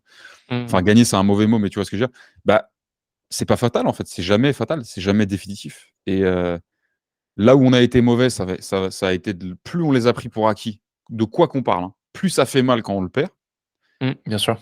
Et en plus de ça, plus on a de chances de, prétendre fatal le fait de l'avoir perdu. Donc là, en gros, c'est la définition de la faiblesse pour moi. C'est pas de la faiblesse. J'attaque personne, je juge personne. J'ai pas le temps, Mmh, je vais pas vivre assez longtemps pour juger tout le monde et c'est pas mon but. Mais si tu as pris pour acquis quelque chose et quand tu l'as perdu, tu t'es même pas assuré qu'il y avait une infime chance de le récupérer, pour moi, tu es faible, mais pas dans le sens méchant. C'est juste tu es faible. Tu es forcément faible parce que du coup, tu vas forcément perdre et perdre et perdre et perdre et à un moment donné, on peut pas diminuer tous les jours, tu sais, c'est comme les gens mmh. qui veulent perdre du poids à l'infini. Tu vas pas faire 0 kilos. À un moment Non, donné, mais ça va bien sûr. Et tu vois, plutôt que faiblesse, j'utiliserais le mot responsabilité, mais dans le sens, responsable. C'est la capacité à ouais, répondre. ouais, bien sûr. Et et et et tu vois, moi, c'est, je pense, le fondement de mon job, de l'idéologie que j'ai derrière mon boulot de coach, Mmh. c'est de rendre les personnes plus responsables d'eux-mêmes, de leur vie, et c'est pas d'être en réaction, en fait, à tout ce qui se passe, mais vraiment développer cette capacité à agir, à entrer en mode action quand il se passe quelque chose. Tu vois, moi, tu parlais, de, de l'importance de parler. Et Ouais. effectivement, quand tu étais dans ton laïus sur, ça c'est hyper important de parler. J'avais cette notion d'amitié. C'est-à-dire, en fait, si tu as pas un mari, si tu as pas une femme, il faut que tu aies des amis. Et je me souviendrai toujours, tu vois, ma mère est commerçante, Mmh. et je me souviendrai toujours, un soir, j'habitais à Lille à l'époque. Je venais Ouais. de redescendre un week-end. Ça faisait peut-être 2 mois que j'avais pas vu mes parents, et ma mère, elle me voit, elle me dit: «Putain, tu imagineras pas, j'ai une cliente, elle m'a tenu la grappe pendant 1 heure et demie, j'en peux plus, machin». Et en fait, ça, je l'ai entendu, mais un milliard Mmh. de fois de la bouche de ma mère ou de potes qui sont commerçants, et te dire: «Bah, en fait, si les gens te parlent comme ça, c'est que tu as réussi à créer une relation avec eux, et s'ils parlent à un inconnu, entre guillemets, comme ça, c'est que malheureusement, il y a peu de chances qu'ils soient pas écoutés chez eux, par leurs enfants, Mmh. par leur mari, par leur Ouais, c'est femme, par leurs possible. amis, ils aient personne à qui se confier». Et il y a rien de pire. Sincèrement, il Mmh. y a rien de pire d'avoir personne à qui parler. Ouais, c'est ça. Après moi, je vais distinguer 2 grands courants, de besoin de parler. Il y a l'extériorisation, donc ça Mmh peut mh. être, bah, partager, ce que tu as fait hier soir. Moi, j'aime bien, je fais un truc un truc un peu vicieux, c'est quand je fais la queue quelque part j'aime bien me concentrer sur une conversation que je peux entendre, si je peux Mmh. l'entendre. Et j'essaye de développer l'imagerie mentale. Non mais Jean-Jacques, ça fait 3 fois qu'il veut s'inscrire à la piscine de Montélimar, tu vois, un truc vraiment random. Et en fait, j'essaie d'imaginer Jean-Jacques dans mon imaginaire, tu vois, en train de faire la queue à la piscine de Montélimar et de se prendre la tête avec Marie-Séverine qui veut pas le... Bref, t'as compris l'idée. Mmh. Mais sans divaguer plus, c'est hyper... je vais rebondir sur ce que tu viens de dire parce que c'est le truc sur lequel je suis en ce moment. Donc, il y a deux courants. Il y a parler pour extérioriser, qui est un Mmh. besoin qui va être hyper manifesté, je pense, exactement là où tu le dis, c'est chez les gens qui n'ont pas la capacité de vider régulièrement les réservoirs, je pense, que ce soit à la maison, dans leur couple, avec leurs enfants et tout. Et il y a une deuxième, il y a le côté obscur de parler. Après, il y a parler pour manipuler, parler pour atteindre, parler pour Mmh. faire quelque chose, mais ça, c'est quelque chose, c'est une action. Mais quand tu parles, il y a quelque chose qui est sous-estimé, et ça rejoint toujours cette notion de flow, etc. C'est parler. Écoute bien ce que je veux dire, parce que c'est la première fois que je le verbalise, mais c'est un truc sur lequel je bosse. J'ai 3 carnets remplis de trucs. Vas-y, je t'écoute. C'est alors, parler pour raisonner, et pas raisonner forcément dans le dire faire entendre raison, mais parler pour raisonner, et surtout parler pour augmenter ses idées. Ah bien sûr, pour les Tu vois? développer, ouais. On s'en rend pas compte, mais quand on parle, on a un truc qui a déclenché le sujet. Ça peut, voilà, il y a pas une science exacte derrière, mais ou alors au contraire, on va choper une autre branche parce que l'interlocuteur nous inspire sur un truc, et cetera, ça. Et à la fin de la conversation, si on avait pris la peine de mesurer, si on avait fait ça d'une manière un peu, encadrée, on se rendrait compte que ce dont on est parti, on en a fait un paquebot ou pas, c'est pas systématique. Et ça m'amène à te dire un truc, c'est que je suis pas encore sûr d'avoir identifié s'il y a 2 genres de personnes ou si on est tous plus ou moins les 2 genres de personnes. Mais j'ai rencontré quelqu'un récemment qui m'a fait un peu schizer très récemment. C'est une femme qui s'appelle Sandrine Lacou ou Lancou, excuse-moi, je rip sur le nom, mais c'est une nana qui bosse dans le recrutement, dans les RH, etc. Mmh. On a échangé, on a pris rendez-vous pour échanger sur ce sujet-là. Et il y a très peu de gens qui ont réussi à me faire parler autant sur des trucs qui me passionnaient, sur des trucs qui m'envoyaient en flow, mais pour me faire atteindre un niveau vraiment très élevé de réflexion. Tu vois? Mmh. Parce que tu peux parler aussi 2 heures et demie dans le vent et dire, à ton Bien avis, dans sûr. les Smarties, est-ce qu'il y a de l'aspartame ou pas? Bon, à la fin, je suis pas sûr que ça fasse avancer le monde. Les conversations que j'ai avec ma femme, dans les 3 quarts des cas, c'est des conversations random qui débouchent sur une idée à la fin. Tu te dis: «Putain, est-ce qu'on changerait pas de vie pour mettre ça en place?» Et puis le lendemain, tu te réveilles et tu as oublié. Tu vois ce que je veux dire? Mais c'est un peu ça l'idée. Et je Ouais, suis bien sûr. persuadé qu'il y a des gens qui sont faits pour entrer en flow et augmenter leurs idées. Je suis persuadé de ça. Je suis pas sûr que tout le monde le soit, mais je suis persuadé qu'il y a des gens qui sont faits pour entrer en flow et augmenter les idées. Et je trouve que c'est sous-coté, mais à un niveau dramatique peut-être même pour notre espèce, dans le sens où, ok, on innove, IA, pas IA, blockchain, pas blockchain, sachet refermable, ok, c'est super, mais est-ce qu'on cherche à augmenter autre chose que du matériel et de la technologie? Parce que si tu as un Mmh. truc dans la caboche que tu es capable, sans effort technique, physique, d'augmenter, jusqu'où ça peut aller l'histoire? Et imagine, on se met à plusieurs. Et je suis sûr qu'il y a des gens qui ont alors un don, ça veut rien dire, c'est pas palpable, mais qui ont une espèce de capacité à faire, à faire parler, comment dire, à mettre dans le bon contexte et à faire parler les gens qui seraient théoriquement faits pour être en flow. Alors après, est-ce qu'on est tous les deux, est-ce qu'on est tous capables de faire les deux ou pas? J'en sais rien. Moi, je suis régulièrement, enfin, je me mets régulièrement en flow involontairement et j'ai pas l'impression de mettre souvent les gens en flow. Donc, je me dis que moi, je suis plutôt du camp de ceux qui monopolisent la parole. Mais quand je suis en face d'une fille comme Sandrine, mais que ça peut être comme un de mes cousins, comme ma femme, comme un de mes Mmh. mentors, etc., il y en a vraiment, ils ont juste à dire: «Ah ouais? Et t'as jamais vu ça comme ça?» Donc une phrase de 3 centimètres et derrière ça part, mais ils savent que ça part avec un raisonnement qui va vraiment, tu vois, devenir épais. Et à la fin, si quelqu'un avait, un minimum de sérieux dans la salle, il y aurait eu des notes prises, il y aurait eu, tu vois, du factuel ancré. Mmh. Et enfin, des fois, tu as des conversations incroyables là-dessus. Et jusqu'où ça va pour te dire, c'est que j'essaye de convaincre des amis à moi de se créer des créneaux pour ça. Parce que je sais qu'ils m'augmentent. Je sais que quand je leur parle, ça me met dans cet état-là de flow, et cetera. Et c'est très dur parce qu'eux, ils voient pas la valeur ajoutée pour eux. Ou alors, ils sont comme moi, ils rentrent en flow et est-ce que 2 flow guys ou 2 flow girls, l'un en face de l'autre, ça annule pas le, ça annule pas le truc, Mmh. ça, j'en sais rien. Mais l'idée, c'est de te dire, qu'est-ce qui se passe si le seul objectif qu'on a dans une conversation, c'est d'augmenter une idée et qu'on sauvegarde ce qui se passe. Pas sauvegarde dans le Mmh. type, on va l'enregistrer, on va capitaliser dessus en contenu pour faire c'est super ça, on sait le faire. Mais je veux dire, depuis tout à l'heure, on disait, l'exécution ne sert à, on peut pas exécuter du vide. Donc il faut bien partir d'une idée. Imagine que tu partes d'une idée et que ton idée donne une idée à quelqu'un d'autre qui va l'augmenter, tu Mmh. vois un peu Alors évidemment, c'est un peu mystique, c'est pas mystique, mais c'est un peu impalpable. Donc ça intéresse pas grand monde, c'est très peu monétisable, donc ça intéresse pas grand monde. Mais pour les personnes qui ont déjà vécu un moment de flow où à la fin ils ont fini avec un raisonnement et une idée en béton armé qu'ils n'avaient pas 25 minutes auparavant, on a tous ressenti la plus-value de cet exercice-là, et ça rejoint Ouais, bien sûr.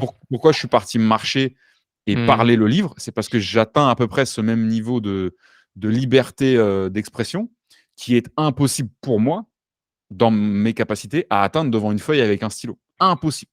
Tu vois. Donc voilà, je voulais faire cette parenthèse là-dessus parce que moi, je compte travailler un peu sur cette notion-là de flow et de dire, c'est super qu'on innove, qu'on augmente nos capacités technologiques, financières, physiques, etc., etc., etc. Je ne suis pas sûr qu'on arrive à se faire pousser un troisième bras, etc., mais on va évoluer, c'est sûr. Mais est-ce qu'on est passionné par étudier ce qu'on a dans la caboche, étudier tout de manière ultra scientifique? Donc, c'est parce que la sérotonine, machin, qu'il se passe ce truc. C'est hyper intéressant de le savoir, mais il y a un peu cette espèce de dénominateur un peu caché de, et est-ce qu'on n'arriverait pas à avoir une action dessus? Parce que ça serait génial quand même qu'on arrive à plus dormir, tu vois. Il y a toujours un peu ce côté, on fait des découvertes pour voir si on peut pas en faire quelque chose, même si on sait que les passionnés qui mènent les études, eux, le font vraiment avec un regard de chercheur et Mmh. n'ont pas vraiment d'intérêt derrière, mais sauf qu'il faut bien de l'oseille pour le faire. Et qu'en général, quand on fait une recherche et qu'on atteint un résultat, c'est pour voir si le résultat ne nous permet pas de soigner le sida en un clic ou autre chose. Alors quand c'est pour des bonnes raisons, c'est super. Mais au lieu d'étudier scientifiquement pour se dire, alors non, c'est pas cette hormone-là qui crée. Je suis content, Jean-Michel, que ce soit pas la sérotonine qui fasse que la dopamine. Je suis ravi, mais moi, dans ma vie, ça change peu de choses. Même si toi, qui es dans la préparation mentale et tout, Mmh. ça permet d'expliquer des choses. Mais moi, dans ma vie, ça change pas grand-chose. Par contre, le fait de travailler un peu comme un art martial ou comme un sport, le raisonnement, le travail de mes idées et essayer d'augmenter les idées que j'ai en me créant des environnements favorables à le faire, en me mettant un large coup de pied au cul, voire plusieurs, pour sauvegarder ce qu'il en ressort. On connaît tous ce truc-là. On a une idée. C'est pas que c'est l'idée du siècle, c'est qu'elle nous frappe. Genre, Bien on se dit, sûr. putain, l'idée de fou. Et le lendemain, quand tu essayes de la reconstituer, là, en faisant des. Tu sais, on a tous fait cette espèce de retour Mmh. dans le passé où tu n'arriveras jamais à la reconstituer avec l'émotion que tu avais, la lucidité que tu avais et la cohérence que tu avais. Euh, je pense qu'il y a un marché de l'idée. Tu vois, c'est ma théorie sous-jacente à tout ça. Pas un marché forcément financier. Je pense que on néglige une partie de ce que l'humain est capable de faire. Alors après, tu dis oui, il Complètement. y a les philosophes, etc. Mais c'est pas ça. Mmh. C'est pas penser pour avoir l'air brillant. Mmh. C'est juste augmenter ce qui est sorti de tu sais pas pourquoi elle est arrivée de cette idée. On peut chercher autant qu'on veut. Tu sauras pas pourquoi ce matin j'ai eu une idée de boîte. Ce matin, c'était quoi là? Je parlais de ça avec mon cousin. Merde, j'ai oublié. Tu vois, j'ai oublié. J'ai eu une Mmh. idée de boîte que je voulais envoyer à mon cousin pour rigoler, que je vais jamais faire et qu'il va jamais faire. Mais voilà. Je sais pas pourquoi je l'ai eu. Évidemment, ça vient de l'exposition, ça vient de l'intuition. Il y a plein de paramètres qu'on peut mesurer et tout. Mais ça m'intéresse peu parce que c'est pas ça qui va me passionner. Ce qui va me passionner, c'est en prenant une idée, comment j'arrive à l'augmenter. Et c'est vraiment ce mot d'augmenter, d'épaissir, tu vois. Et même si c'est pas moi qui en fais quelque chose, qui te dit qu'il n'y a pas quelqu'un d'autre qui va réussir à l'augmenter 10 fois plus que toi et jusqu'où ça peut aller? Tu vois ce que je veux dire? Bien sûr, et c'est là, en fait, où tu vois, il y a un énorme parallèle, à faire avec, ce que tu disais au tout début. C'est on est énormément, enfin, on promeut énormément, l'exécution, Ouais. et tu vois plein de, tu sais, de vieilles, motivational quotes, des citations motivationnelles pourries qui pullulent en disant, «C'est de toute façon, tout ce qui compte dans l'entrepreneuriat, c'est l'exécution. Tout ce qui compte dans la vie, c'est l'exécution, exécution, exécution, exécution». Ouais, c'est hyper important. Passe à l'action. OK, on a compris, les gars. Ah bah ça, faut pas le À nier, c'est à fondamental. à Ouais. à côté de ça, il faut pas négliger le monde des idées, et je comprends exactement ce que tu veux dire. C'est que, fondamentalement, tu vois, sans parler des idées, heu, moi, le taf que je fais, par exemple, avec mes clients, c'est faire passer les choses du subconscient au conscient. Mmh. De leur faire voir des choses qu'ils font, qu'ils disent, une manière dont ils se comportent, qui est totalement inconsciente, qui est hors de leur scope, Mmh. mais qui, une fois, en fait, que tu l'as vu, leur fait un peu parfois l'effet d'une brique dans la gueule, quoi. «Ah ouais, mais je dis vraiment ça? Ah ouais, putain, mais ça fait 10 ans que j'agis de cette manière, Mmh. sans m'en rendre compte, en fait». Et te rendre compte que juste en changeant ça, heu, ça peut faire bouger énormément de curseurs dans ta vie. Personnel, professionnel, émotionnel, sentimental, mental, tout ce que tu veux. Et hem et ce levier, en fait, est ultra intéressant parce que je comprends cette idée, tu vois, d'augmenter l'idée. En fait, augmenter une idée, c'est de dire que tu pars d'un point où tu vas avoir une petite idée, on va voir ça comme, la fameuse image de la partie immergée de l'iceberg, et tu as l'impression que plus tu vas la développer, plus cette partie, en fait, elle sort. Parce que tout ce que tu es en train de verbaliser, de construire, c'est quelque chose, en fait, que tu as déjà à l'intérieur, que tu processes au niveau inconscient, Ouais, qui existe déjà, en ton sein, qui vient de ton intuition, qui vient de tes connaissances, de ce que tu as entendu, de ce que tu as lu, des réflexions que tu as eues auparavant.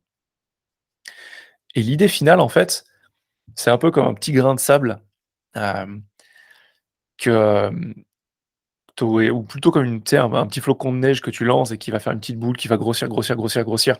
En fait, c'est pas de la magie. Il a juste pris des choses sur lesquelles il est passé, et c'est, tout le terreau sur lequel il a évolué qui a permis à la boule de exact. grossir, grossir, grossir. Mais les flocons de neige aux alentours, ils sont déjà là. Et en fait, l'idée, elle est dé c'est ça, c'est de te dire que ton intuition, il y a déjà une partie qui est existante, les connaissances, tu les as, elles sont juste pas du tout au niveau conscient, et à travers le processus de verbalisation, tu vas faire passer des choses au niveau conscient. Mmh. Tu vois, par exemple, tu vas avoir une discussion où tu te dis: «Ça fait 15 ans que j'ai le même problème, je comprends pas», et un jour, au fur et à mesure de la discussion, tu vas dire: «Mais en fait, enfin, tu vois, je ressens ça parce que j'ai honte», et là, tu utilises le mot honte et tu te dis: «Mais ouais, mais en fait, c'est ça le truc, c'est ça la clé. C'est ça que j'arrive pas à verbaliser depuis 10 ans. En fait, j'ai honte de cette partie de moi-même, ou j'ai honte de cette personne, ou j'ai honte de tel comportement», et d'un Mmh. coup, tu as en fait ton monde qui était là qui s'ouvre. Parce que tu as trouvé le bon mot dans le bon contexte grâce à la verbalisation. Et là, en fait, c'est une nouvelle perspective de la vie qui s'ouvre. Tu vois plus la vie de la même manière. Et ton d'idée augmentée, c'est le même principe. C'est en fait d'arriver à une idée, comme tu dis, qui te met une claque dans la tronche et qui te fait voir les choses totalement différemment, de dire: «Oh, mais c'est dingue! Mais si jamais on fait ça, qu'est-ce qui est possible?» Donc après, je suis pas sûr Ouais. du process pour les garder et leur donner vie. Non, mais Mais c'est tout mais il à fait faut ça, mais il faut bien garder cette idée que l'exécution, oui, c'est une chose, mais putain, c'est pas le fondement. mmh. Le fondement, c'est l'idée, et Ouais, les bien idées sûr. des idées de merde, il y en a partout, et des idées de qualité, il y en a partout. Après la question, c'est effectivement qu'est-ce que tu en fais? Dans quel contexte tu leur donnes? Enfin, dans quel contexte tu les fais évoluer? Et c'est pas pour rien que les businessmen les plus accomplis aujourd'hui sont pas des experts de leur domaine. C'est des personnes qui vont aller s'inspirer Mmh. de différents sujets, et qui vont se dire: «Tiens, j'ai découvert ça en Bah, c'est hyper j'ai intéressant j'ai ce que j'ai tu lu dis un parce que bouquin sur la microbiologie, des algues maritimes, ouais, et je me rends compte que ce process, il est transposable peut-être au mais business ouais, ou à la communication interpersonnelle». c'est ça et puis, au-delà de ça, tu vois ce que c'est le concept de biodisponibilité dans l'alimentation? Le fait qu'en Non, ça fait, me parle pas. il y a des choses qu'on mange. Alors moi, quand j'ai appris ça, ça m'a déprimé quand j'ai commencé à faire un peu gaffe à ce que je mettais dans mon corps. Il y a des aliments qui, heu, pour faire très simple, qui sont remplis d'excellents éléments pour nous, peu importe Bien quoi. sûr. Micronutriments et Sauf tout. que voilà, sauf que sous la forme par laquelle on les ingère, ces éléments ne sont pas biodisponibles, pour notre corps. C'est-à-dire que notre corps ne va pas pouvoir les exploiter, donc ils vont juste passer ton système OK. digestif et Ouais, être ouais, si. évacués. Ça me Et parle. Je donc connaissais pas le mot de d'autres biodisponibilité, mais voilà, donc soit il y a une manière de transformer l'aliment qui va rendre certaines molécules biodisponibles, donc exploitables par le corps tout simplement, ou alors d'autres aliments couplés à celui-ci vont rendre certaines molécules. Alors peut-être que c'est mmh. complètement faux ce que je dis et qu'il y a des diététiciens qui vont faire des malaises, mais en tout cas moi c'est quelqu'un qui prétend avoir une culture diététique et nutritionnelle qui m'en a parlé, en qui j'avais confiance à une certaine époque, qui m'avait expliqué, tu sais, que les gens se bourrent la gueule de curcuma. tu vois, un Mmh. truc comme ça. Je crois que c'est le curcuma, peut-être que je dis une bêtise. Et en plus de Curcuma, ça, c'est un c'est bon délicieux, c'est anti-inflammatoire, une ouais. Mmh. épice délicieuse, apparemment est unanimement merveilleuse sur le plan apport nutritionnel et Mmh. vertu, mais de ce que on m'aura expliqué, quasiment non biodisponible dans sa totalité. C'est-à-dire que tu bouffes du curcuma toute la journée, Ouais. mais ça n'a aucun impact sur toi. Tu as un rapport de 1/100 ou 1/1000, je crois, sur le curcuma. Ouais, c'est Donc, peut-être ça. si tu manges 1000, tu vas pas manger 1000 milligrammes Ouais, de non, faut alors de vraiment tu curcuma, vas mais tu vas en absorber peut-être 1 ou 10. c'est ça. Et Et alors c'est de ce que ce cette qui est ce personne-là qui est ce qui est m'expliquait, c'est catastrophique. que le poivre noir Mmh. Ouais, c'est ça augmenterait c'est la ouais. biodisponibilité du curcuma, tu vois? Donc on va arrêter les allusions des épices, même si c'est un monde merveilleux à explorer. Mais d'ailleurs, pour les gens là qui se disent: «Putain, Quentin et Basile, ils m'ont donné envie de faire gaffe à ma shape». Avant d'aller soulever des poids, avant d'aller vous faire du mal sur des rings, d'aller pousser des mangez des choses qui vont vous aider, mangez des choses bonnes et si vous n'arrivez pas à rendre bon quelque chose que vous estimez être, utile pour votre corps, foutez des épices dessus, vous allez voir ça dans la Mais plupart mais des mais cas, mais c'est com mais magique. complètement. Complètement, et tu vois, ça c'est un truc, qui pour moi est la base, et j'en parle souvent à mes clients, c'est je leur dis: «En fait, le gros», enfin à mes clients, en fait, à tous ceux qui veulent bien m'écouter, c'est de se dire: «On a un gros problème en France, c'est qu'on a aucune connaissance nutritionnelle». Enfin, j en Mmh. France, dans le monde Ouais, en ouais, général. oui, on va dire dans le monde Il y a développé une en général, très, oui. très, très, très, très mauvaise connaissance des principes basiques de nutrition. Mmh, Effectivement, tu vois, quand tu mixes la molécule du poivre, c'est la péprine, et la péprine, mmh. quand tu la mixes au curcuma, ça je crois ça multiplie par 10 son absorption. Voilà, c'est ça, mais c'est tout con, hein. J'avais déjà entendu ça, et effectivement, tu vois, c'est des trucs, OK, bon, faut se faire des nœuds au cerveau.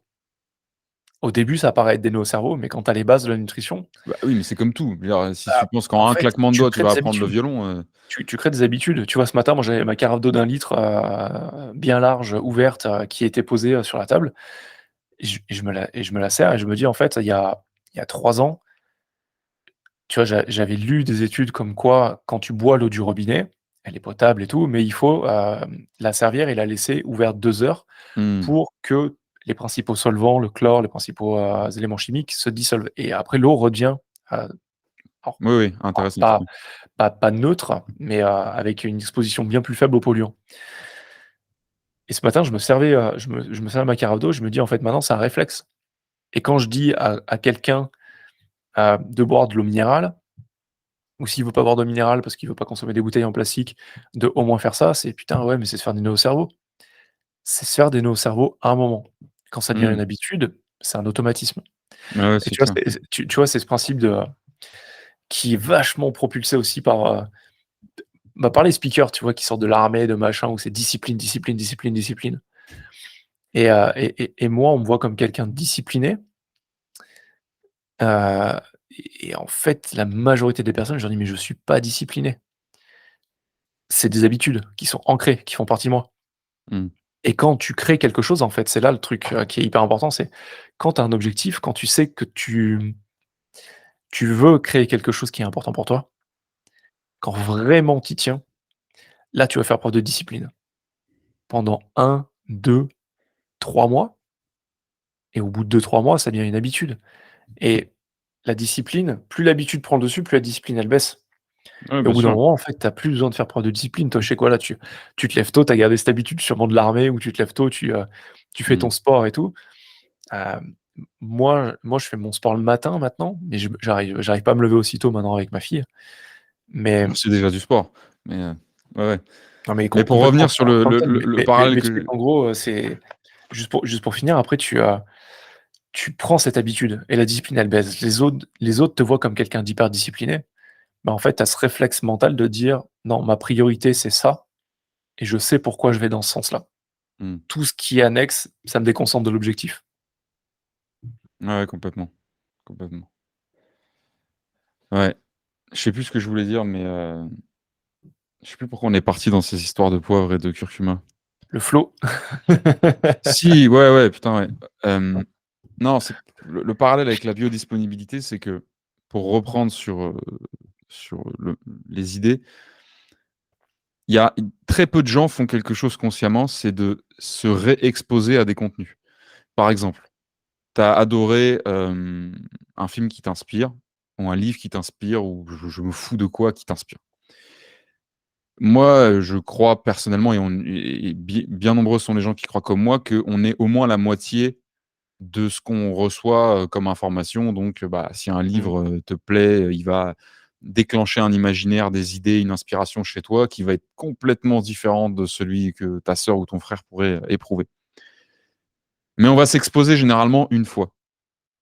Entre-temps, donc plus tard, après avoir consommé ce contenu-là, qui est théoriquement un réservoir de carburant à idées, on va vivre, on va se transformer, on va apprendre de nouvelles choses, on va développer des intuitions différentes, on va être impacté. Et en fait, si on se réexposait consciemment à des contenus, des films, des livres, et cetera, bah, alors pas tous les 2 jours, hein, tu compris?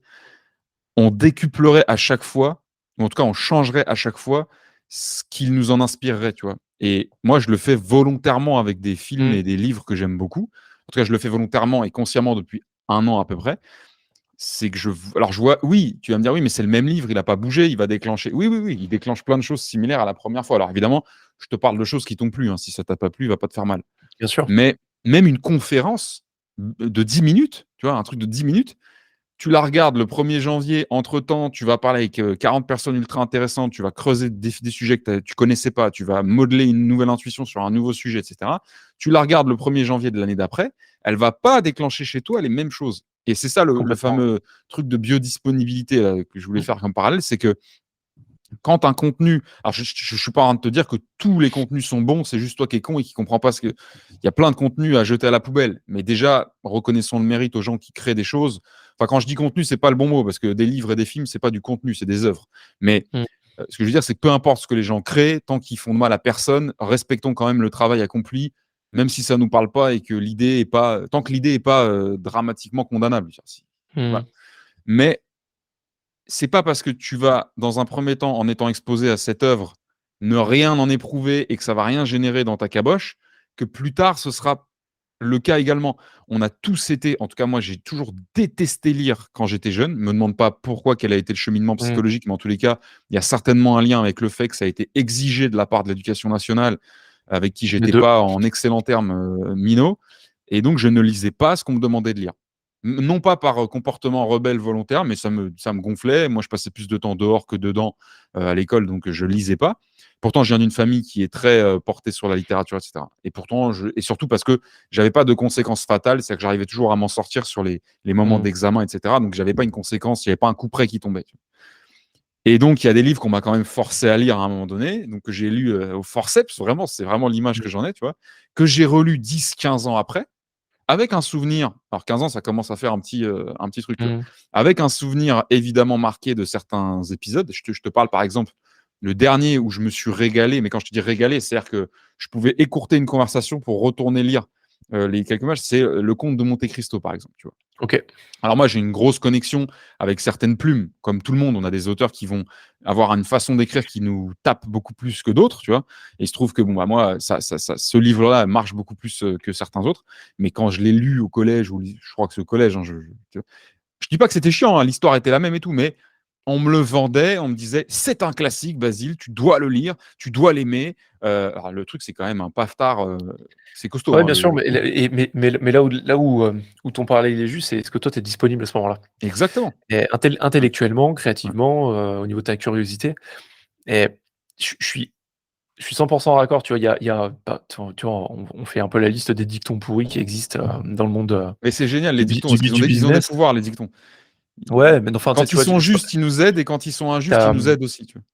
je parle des dictons, des idées préconçues, des Ouais. machins, tu sais, tu as une idée, que tu vois pareil sur tous les trucs de développement personnel qui te dit, un CEO lit en moyenne 50 livres par an Oui, et bien donc les gens entendu. vont s'acheter 50 livres et les lire, quoi et tu te dis: «OK, cool, c'est bien».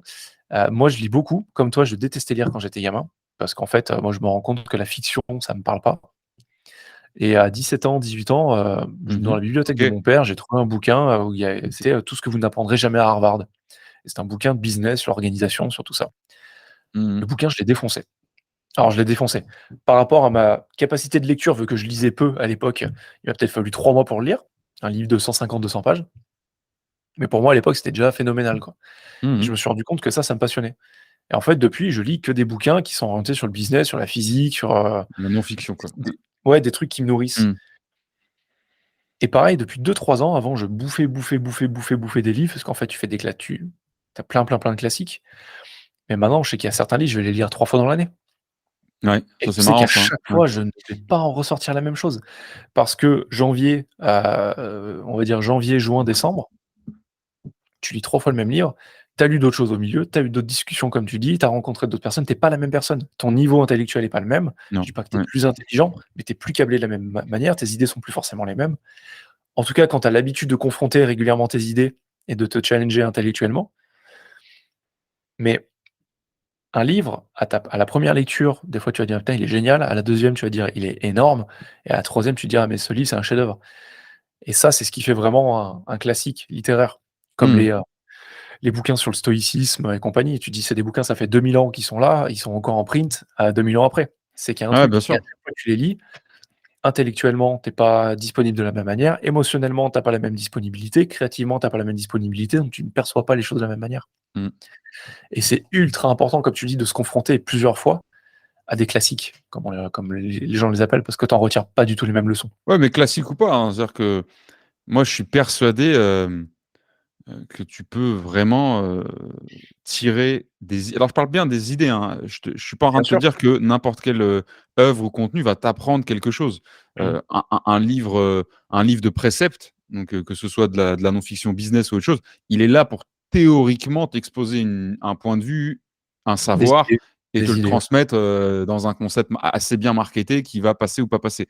Il y a des livres qui sont des livres d'études pures, il y a des nouvelles et de la fiction, ce que tu veux, mais peu importe quoi, moi je suis à peu près persuadé que si tu es disponible et si tu arrives à atteindre un peu ce fameux flow où tu vas, faire baisser les barrières de la cohérence, sans partir, trop loin, mais tu les gens sous-estiment le pouvoir de l'inspiration, tu vois? C'est-à-dire Mmh. qu'il y a quelque chose qui t'inspire, bah, laisse-toi partir dans le truc. Hem, Après, je suis à peu près sûr que ça peut s'entretenir. Après, moi, ce que je raconte, c'est que du vent scientifiquement. C'est-à-dire que tout ce que je dis, je m'en fous que ce soit validé, pas validé, c'est pas mon problème. Je le dis, si un jour il y C'est a quelque chose que je dis qui est pas faux, bah, tant mieux, je suis content. Mais imagine, par exemple, un truc, c'est, des exercices simples, tu vois? Mais moi, j'ai eu mon bac français avec une note extrêmement élevée, en n'ayant rien foutu de toute ma vie dans ma scolarité en français, en Mmh. choisissant l'épreuve reine des cancres, qui a été dans nos générations. Alors, je suis incapable de te dire comment ça se passe aujourd'hui, mais tu sais, l'écriture d'invention. Tu te rappelles le truc Ouais, où, bien sûr, bon, ouais. tu pas appris les concepts, tu pas lu les livres. Bon, bah, vas-y, on va quand même te laisser une option. Donc tu vas, là, moi, c'était un texte d'Hugo, je crois que c'était, je sais plus, c'était je sais plus ce que c'était comme bouquin, heu, où il fallait poursuivre. Il y avait un extrait, il fallait le poursuivre, tu vois? Et ça, rien que alors là, j'avais pas le choix, j'avais un cahier sur la tête, c'était le bac, il fallait que j'ai le bac, tu vois? Je veux dire, donc j'ai Mmh. écrit, je sais plus, 4 doubles pages, enfin, j'étais à fond dans le truc parce que c'est quelque chose qui est, hem, mobilisable chez moi et puis parce que je voulais survivre et donc avoir le bac. Mais ça, c'est un exercice incroyable à faire. Mais Mmh. pas forcément pour imiter. Quand tu demandes à faire ça, moi, des fois, je teste avec des gens, ils vont aller essayer de se camoufler dans le style d'écriture de l'auteur. Alors, c'est un exercice tout à fait intéressant également, pour travailler, bah, comme on travaille la mobilité en mouvement, en muscles et cetera, bah, Mmh. travailler son adaptation de style et tout. Mais c'est juste, qu'est-ce que ça t'inspire comme suite? Est-ce que tu arrives à inventer une suite? Est-ce que c'est tu vois, moi, il y a un truc qui me frustre toujours, c'est la fin des films. La fin Mmh. des films qui finissent bien.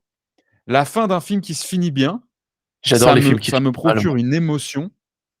Ouais, moi, je c'est pas que j'adore, c'est qu'il me défie différemment, mais quand un Mmh. film finit bien, ça me laisse dans une émotion de qu'est-ce qui est-ce qu'on peut pas qu'est-ce qui va vraiment se passer? J'ai envie d'inventer ce qui va vraiment se passer. C'est souvent la musique, elle est hyper importante dans ce moment-là. Elle vient vraiment te c'est touchant. Alors quand c'est vraiment gnangnan, c'est gnangnan, c'est pas grave, c'est comme ça, mais c'est pas le truc que ce soit gnangnan ou pas, c'est OK, ça finit bien, mais est-ce que ça veut dire qu'en gros, bah, la vie, elle va être lambda et que tous les jours, ils vont être heureux, ils vont manger leur petit déj à la même heure et tu vois, tu as l'impression qu'il va plus rien se passer.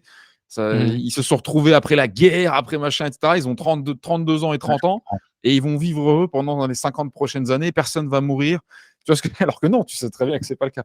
Et bref, pour arrêter de divaguer, l'idée c'est ça, je suis sûr qu'on peut muscler ce jeu-là, en remasterisant des œuvres, en poursuivant des choses, en tu vois? on s'autorise peu à le faire, je trouve. On aime bien recevoir les choses comme elles sont, en disant ouais, mais tu te rends compte, c'est une œuvre, c'est Dumas. Mais Dumas, je suis sûr que si tu avais l'occasion d'avoir une conversation avec lui, il serait ravi d'apprendre qu'il y a des millions d'abrutis de collégiens et de lycéens qui remasterisent son œuvre et qui doivent la poursuivre, mais il serait dépité d'apprendre que c'est par la coercition de l'éducation et de l'académique, Parce qu'ils et sont pas pour obligés le de le faire. plaisir, tu vois. Lui, qui a vécu à une époque où les mecs, je suis sûr qu'il tapait de l'extase en écrivant tellement c'était un sport national dans son équipe, tu vois ce que je veux dire. Et bref, donc tout ça pour dire, ça retouche l'augmentation d'idées, la biodisponibilité entre guillemets des idées. Je sais pas comment on pourrait dire d'ailleurs l'hémodisponibilité. Non, l'hémo c'est le sang, mais tu vois, il y a certainement une construction étymologique valide pour dire c'est disponible pour créer des idées dans ton cerveau. Et Mmh. puis bah ça ne sera pas dans d'autres cas, mais tu peux regarder un épisode de Friends euh, ou le dernier discours du chef de la sécurité intérieure de l'Iran et être inspiré. C'est la vérité. C'est-à-dire que c'est pas une question de chiant, d'émotion, de quoi. Ça va taper, comme tu disais, dans des trucs qui sont déjà là ou pas, qui étaient peut-être pas là avant, mais que tu as remis entre temps. Et Il faut avoir cette ouverture, en fait. c'est Et il y a ça. beaucoup de personnes qui évoluent à travers une position de fermeture, être hermétique à ce qui se passe à l'extérieur. Et comme tu le dis, heu, tu peux être inspiré par absolument tout. C'est ça. Et tu vois, moi, c'est un truc, où des fois j'ai des discussions avec des membres de ma famille, avec des amis, ou même dans le cadre professionnel où des fois on me dit: «Mais, tu ce type a quand même dit des choses horribles». Ouais, mais il y a des choses intéressantes dans ce qu'il dit. Il y a des choses horribles, mais il y a des choses intéressantes. Mm. Et tu vois, c'est pour ça, moi, je suis quelqu'un qui suis absolument pas dans la politique parce que, il y a Mhm. gauche, il y a droite, il y a machin, il y a truc. Je fais: «Ouais, mais tu sais, dans l'extrême gauche, il y a des idées hyper intéressantes. Dans le communisme, il y a des idées hyper intéressantes. Dans l'extrême droite, il y a des idées hyper intéressantes. Au centre, il y a des idées hyper intéressantes». En fait, c'est les extrêmes le problème. Mais quand tu écoutes, et que tu lis avec une ouverture d'esprit, pas avec un esprit critique, mais vraiment avec une Mm. ouverture d'esprit, tu te rends compte que ouais, il y a des bonnes idées partout et il y a des choses inspirantes de partout. Qu'après effectivement, il y a des choses qui rentrent dans ta case valeurs, dans ta case, je suis pour, je suis contre. Ça après c'est tes valeurs internes et ton alignement, mais tu peux te nourrir de tout. Tu vois Ouais, bien sûr. un exercice que je fais avec la grande majorité de mes clients et que moi je fais moi-même depuis une dizaine d'années, c'est l'écriture libre et c'est juste des fois de te dire: «Tu ouvres un cahier et tu écris». Ça peut paraître hyper dur quand tu as pas l'habitude, mais en fait tu écris, tu écris, tu écris, tu écris, tu écris et ça te permet de réfléchir en même temps que tu écris, de poser des émotions, de poser des idées, de poser des schémas mentaux et d'écrire sans but. Juste, tu vois, juste d'en dire, le but c'est de faire émerger quelque chose, on verra bien ce qui en ressort. Des fois, il ressort rien et des fois, à la fin, tu as compris un truc sur toi, ou tu as une nouvelle idée qui est posée, où tu te rends compte que la super idée que tu avais, en fait, elle est bidon. Mm. Il y a plein de cas de figure. Il y a plein de cas de figure. Mais du moment où tu te laisses cette option de te dire: «Je laisse émerger ma créativité, sans but», mais c'est priceless quoi, c'est des trucs qui sont géniaux. Parce que Ouais, des bien sûr. fois, tu vas en sortir des pépites énormes. Non, puis je pense qu'il faut atteindre petit à petit la capacité à comprendre qu'on vaut rien en juge. Et, mais quand je dis on, c'est nous-mêmes et les autres, hein. C'est-à-dire que moi, tu m'amènes Jordan Peterson que j'aime beaucoup. J'en ai rien à foutre de ce qu'il pense de mon idée. Mais pas parce que je veux être en attitude de réaction contre lui ou quoi que ce soit. C'est que mon idée, elle va pas être altérée par ce qu'il en pense. Par Mmh. contre, mon idée, elle va être altérée par ce qu'elle va lui donner comme idée. Et ça, c'est très différent.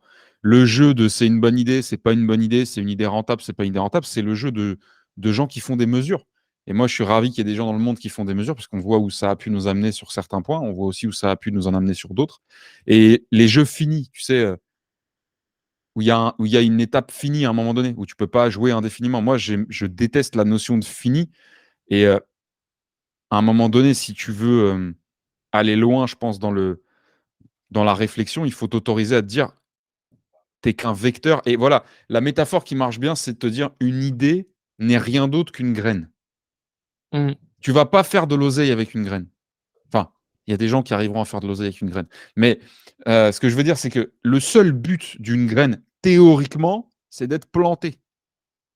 Et en la plantant, tu peux remettre en question les artifices de pousse, tu peux remettre l'environnement en question, tu peux mettre la météo en question, tu peux mettre la graine en question, ce que tu veux. Mais tu, tu, ton objectif, c'est quand même qu'à un moment donné, ça tape, tu vois, que ça prenne racine et qu'il y a un truc qui se passe. Et puis, peut-être que le pot va être sous-dimensionné à un moment donné, peut-être que l'engrais va plus être adapté. Pourquoi est-ce que pendant ta première partie de vie, on te fait bouffer des blédinas et qu'après, on te fait manger du poulet cru? Non, je déconne, mais c'est peut-être parce qu'à un moment donné, tu n'es plus nourri par les mêmes choses. Pour moi, une idée, ça n'est que ça. C'est-à-dire qu'il n'y a pas de bonne, de mauvaise idée. À tout moment de son existence, une idée peut déclencher une exécution chez quelqu'un. Et là, et l'exécution, mais c'est fondamental si on veut. De toute façon, c'est dans la phrase. Si on veut Mmh. faire des choses, il faut exécuter, il faut faire. C'est-à-dire que si tu veux faire des choses, fais. Mais Exactement, ouais. ok, mais d'un autre côté, est-ce que ça te prive de faire quoi que ce soit, de respecter une idée dans son aspect original de ça n'est qu'une graine qui va pousser et mourir peut-être un jour, mais l'idée que Mmh. tu as, en tout cas moi j'en suis persuadé, l'idée que tu as, même au stade où tu te dis putain c'est vraiment brillant ce que je viens de penser, c'est une foutue graine, c'est un micro truc. Et si tu prends la peine, et tout ce que je dis c'est du charabia, mais si c'est une vision, si tu prends la peine de la laisser pousser malgré toi parfois. C'est-à-dire que c'est d'autres gens qui Mmh. vont peut-être la faire pousser. Où est-ce qu'on peut aller? Pose-toi. La dernière conversation incroyable que j'ai eue avec quelqu'un de ma famille, c'était sur l'écologie. Donc on part sur l'écologie volontairement dans l'idée de se mettre en flow et tout là-dessus. On a des positions tout à fait standards sur le sujet et c'est pas le but du truc. Au final, ça a un peu divagué, etc. Mais on est arrivé à la fin à un raisonnement simple. Donc là, c'est pas un raisonnement qui va nous faire avancer dans le monde, mais c'est un raisonnement d'acceptation de la réalité.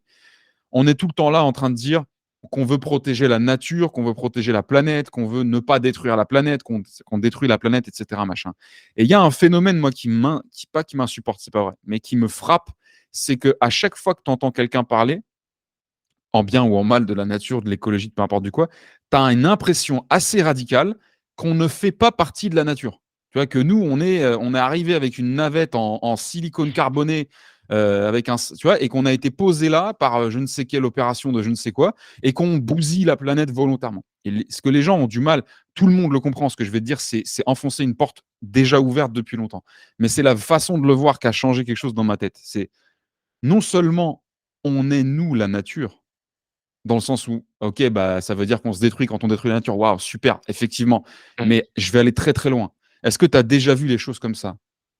La moindre usine en métal qui détruit les sols, la moindre balle en plomb chemisé d'acier qui rentre dans un corps humain et qui le tue est la nature.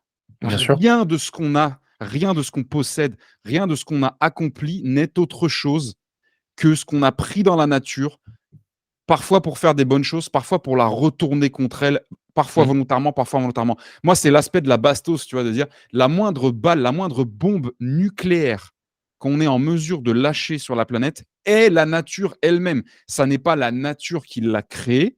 Après, c'est où tu te positionnes dans est-ce que la nature crée des choses ou est-ce que la nature est la création et qu'il y a Mmh. des ça, c'est la philosophie, fais ce que tu veux avec. Mais là où nous, on se comporte comme des espèces d'éléments dédouanés d'appartenir à la nature. Tout ce que tu vois là, le Shure SM7B, ton micro que j'aime beaucoup, je ne me rappelle jamais de la référence, ta casquette Alors, Patagonia, pas de Mike. c'est ça. C'est la nature. Il n'y a rien dans ta Tout, vie à toi, dans la tout, mienne tout. et dans la vie de personne qui n'est pas la nature, à part une Mmh. chose. Et encore, c'est là où c'est très difficile de mettre le curseur. Nos idées, est-ce que c'est la nature ou pas? Ton iPhone, c'est la nature. Il n'y a rien dans ton iPhone qu'on n'a pas été chercher dans la nature pour le construire. Les billets de 500 euros, c'est la nature. OK? Mmh. On peut aller beaucoup plus loin. Les Bien crypto-monnaies, sûr, c'est la nature. bien Tu vois sûr. ce que je veux dire? Il y a il y a il y Est-ce a que il ce y a que tu tout as là, est-ce que ce que tu penses et l'idée que tu peux avoir est la nature?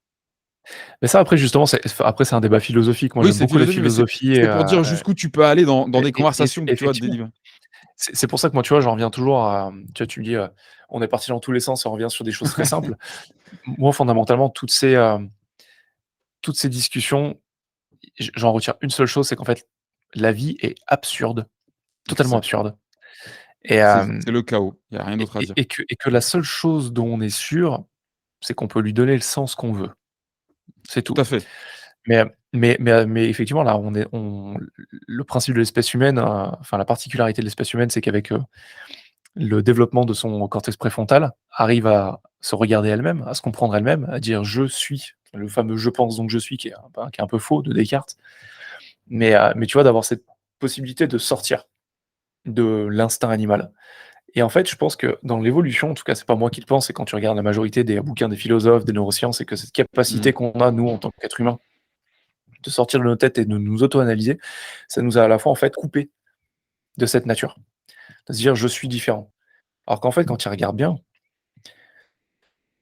l'air que tu respires est indispensable. La nourriture que tu manges est indispensable. Ton exposition au soleil est indispensable à ta bonne santé. Et même ce que tu penses, tout ça est lié à la qualité de ce que tu manges, à la manière dont tu respires, à est-ce que tu bouges, est-ce que tu bouges pas, à la qualité de tes relations. Les Mmh. idées évoluent en fait aussi en fonction de, de tous ces facteurs. Après, il y a la question de l'âme, de l'esprit, de Oui, oui, bien sûr, tu vois non ce qui mais nous anime, mais et aussi c'est des c'est très bonnes et on en très revient belles en fait conversations. à la vie est absurde. Mmh mh. Pourquoi est-ce que tout ça est là? Pourquoi est-ce que nous, on est en train de se parler? Pourquoi est-ce que 2 cons sont, assis l'un à l'autre à 800 kilomètres de distance derrière un écran en train de prendre 2 heures de leur temps pour parler de tout et de rien? C'est totalement absurde. Ouais, c'est clair, mais voilà. En tout cas, Mais je c'est pense des que c'est des réflexions après exercices, philosophiques, mais qui sont importantes aussi à avoir, mais je suis pas sûr que ce soit, en fait, je suis pas persuadé et on s'en fout littéralement que je le sois, que penser pour penser serve à quelque chose. Maintenant, est-ce que le but, c'est de servir à quelque chose ou est-ce qu'on s'en fout pas littéralement? Mais dans le fait de penser pour penser, c'est qu'il y a un objectif, tu vois? Moi, j'ai des amis qui s'essayent à la philosophie et le premier réflexe, moi, c'est ça qui me sidère, chez les gens qui s'essayent à la philosophie. Déjà, pour moi, on s'essaie pas à la philosophie. On en fait ou on n'en fait pas. Je te parle pas d'être un enseignant ou ouais, bien ou sûr. d'être dans l'académique, hein. Mmh. Le premier truc qu'ils font, c'est qu'ils apprennent la philosophie. Ils lisent la philosophie, ce qui est un Mmh. comportement extrêmement sain si tu raisonnes, de manière, logique. Et en fait, Bien sûr. non. Alors je dis pas qu'il faut pas t'exposer à d'autres concepts philosophiques, mais il y a rien qui demande pour philosopher, pour penser, d'avoir lu les bouquins d'autres gens qui ont pensé avant toi. Il y a rien qui demande ça. Après, on rejoint tout ce qu'on nous disait de la enfin, de la pensée, de la disponibilité, je sais pas comment tu pourrais appeler ça, mais OK, mais les idées que tu vas concevoir, si ça n'est qu'un héritage et une recette agglomérée de ce que tu as étudié chez les autres, c'est pas ta pensée. Mmh. C'est juste une œuvre, académique, de raisonnement. Ce qui est très bien et c'est 100 de ce que la plupart des gens pensent. Quand tu crois que tu aimes les voitures rouges qui roulent à l'électricité, moi je pense que tu ne fais que le croire. Mais ça, c'est mon idée. Par contre, quand tu Mmh. penses et que tu pars un petit peu en sucette lointainement, tu vois? Et tu te laisses aller, tu penses. C'est ça pour moi penser. Penser, c'est pas avoir un avoir une destination, c'est prendre quelque chose et essayer de l'augmenter. Toujours ce fameux mot de l'augmentation. Mmh. Et pour essayer de se recentrer sur le concret, c'est, ça ressemble énormément à une entreprise. Une vraie entreprise dans le modèle le plus plébiscité actuellement, c'est le fameux MVP, c'est le fameux: «J'ai identifié un problème, si tu es béni du ciel, ce problème-là, il t'impacte toi, vraiment Mmh. dans ta vraie vie». C'est très chelou les boîtes qui sont fondées par des gens, qui ont rien à voir avec le produit. Maintenant, il y en a qui cartonnent quand même, tu vois? Mais c'est vrai que si tu es lié au problème de manière, storytellée, valable, Mmh. c'est encore plus ouf. Tu constates un problème et tu as une petite idée, il y a une idéation, il y a une petite idée que tout de suite, évidemment, tu vas chercher à exécuter sous la forme la moins périlleuse possible pour voir si, traction, pas traction, marché et cetera. Ça après c'est c'est un autre sujet, mais Mmh. c'est un peu la même chose. Tu prends une petite idée, sauf que si tu regardes la gueule du produit, si tu survis, si tu fais ton market fit et que tu enchaînes les étapes, de succès et d'échecs et de succès et que tu arrives à une grosse boîte, tu regardes le produit dans 10 ans, il n'aura plus rien à voir avec ta petite idée. Tu comprends ce que je veux dire? Ouais, Et bien sûr. pourtant, il a fallu cette petite idée.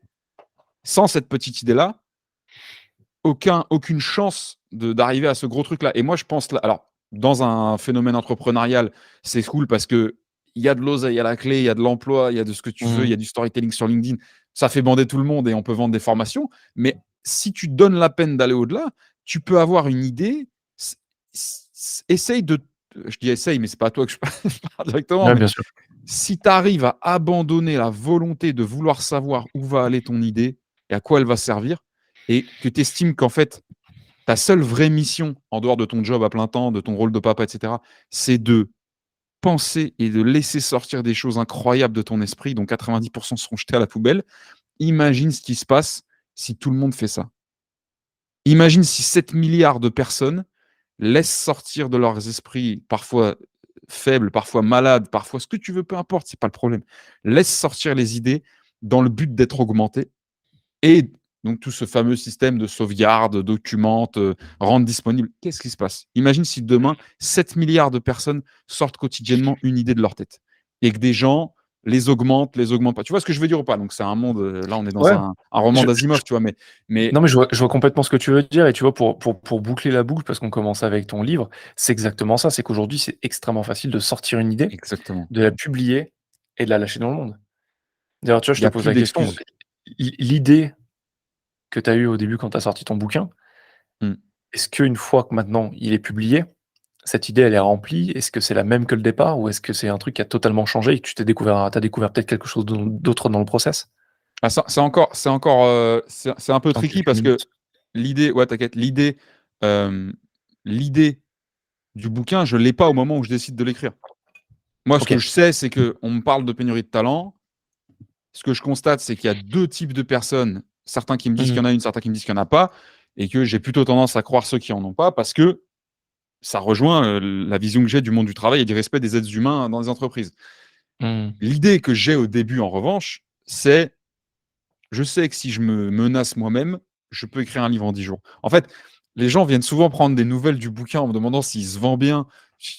Et je réponds parce que c'est une cohérence, mais en fait, c'est pas ça le, c'est pas ça le truc. C'était, Mmh. est-ce qu'on va l'écrire? Donc, pour revenir sur le bouquin et peut-être pour conclure là-dessus, je résumerai le process en te disant comment on décuple l'inspiration et on ne la limite pas par un système rigide. Les gens qui pensent qu'ils peuvent pas écrire un bouquin, je pense que 90% d'entre eux, et là, il y a tous les gens qui vendent de la formation en écriture, en quoi que ce soit, en copywriting, ils vont m'insulter, mais c'est pas la famille, tout va bien.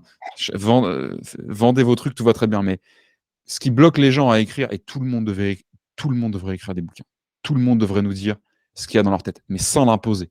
Il faut juste le rendre disponible. Et si c'est pas un bouquin, c'est autre chose. Mais ce qui, on a quand même constaté, toi et moi, que les Mmh. bouquins pouvaient traverser les millénaires. Tu vois, donc c'est quand même pas mal comme format pour, Ouais, complètement, pour ça laisser peut une marquer petite les marque. Tu vois. esprits, ouais. Ce qui bloque les gens d'écrire un bouquin, c'est écrire un bouquin. C'est juste sur le mot écrire qu'il y a un problème. C'est pas écrire dans le sens sortir un bouquin, c'est Ouais, écrire dans le sens l'écrire bien sûr. pratico-pratiquement. Au niveau de, au niveau de l'exécution, on va dire, Ouais, pour reprendre ce mot qu'on a beaucoup exactement. utilisé. Mais par contre, tu as aussi le regard des autres. Tu vois, il y a aussi ça. Il y a des personnes qui sont prêtes à avoir à mettre leurs idées, on va dire, en face de d'autres personnes et il y en a Bah, énormément qui prends ont un autre peur du blaze.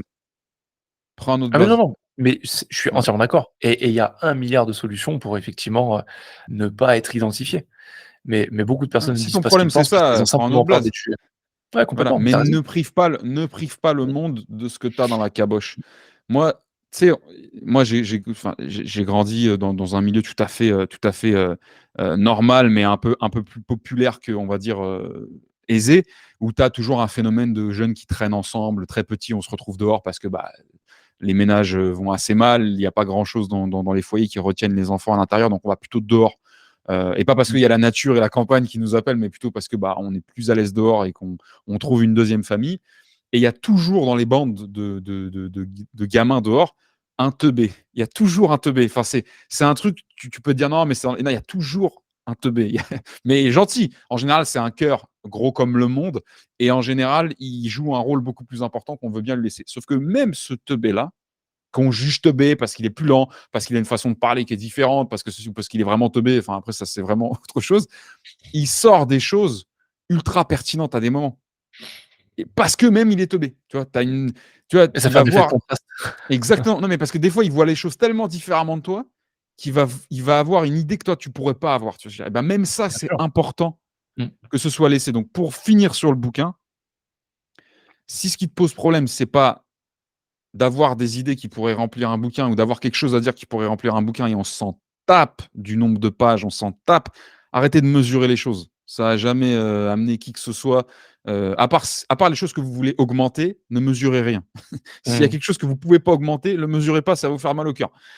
Et je ferai pas de métaphore graveleuse, mais tu as compris ce que je veux dire. Mmh. On s'en fout du nombre de pages, on s'en fout de tes idées, on s'en fout de qui les valide, qui est qui pour valider ton idée, et cetera. Maintenant, si ce qui te pose problème là-dedans, c'est le phénomène d'exécution par l'écriture, eh ben, il y a des cons comme moi qui essayent de faire en sorte de supprimer ce phénomène d'exécution.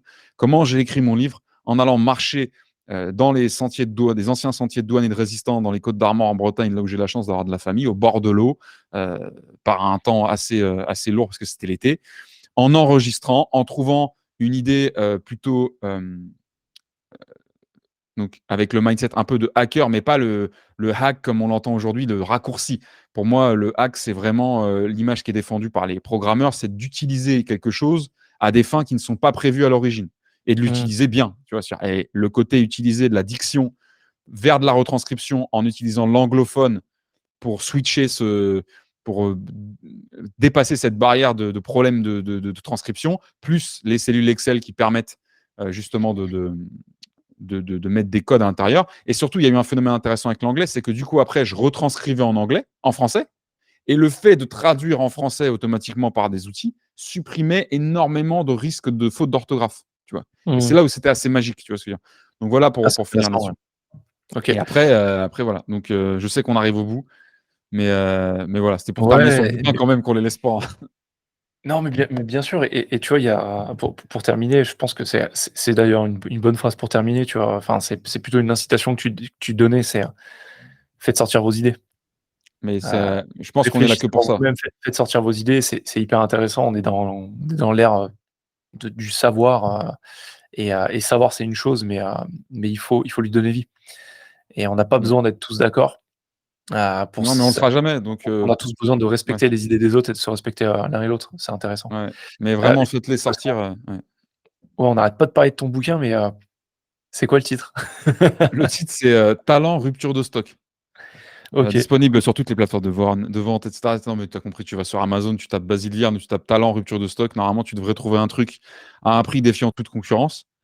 Mais je mettrai Euh, le lien dans le dispositif dans la description de l'épisode, comme ça les gens ouais, pourront aller checker, carrément. Carrément, tu vois, par exemple, on a éliminé un phénomène de relecture qui prendrait un temps immense pour sortir le bouquin en 10 jours, en Mmh. créant une boîte mail pour nous envoyer toutes les coquilles que vous relèverez en lisant ce livre. Et on fera peut-être une V2 un jour, corrigée par les gens qui auront pris la peine de le lire, tu vois.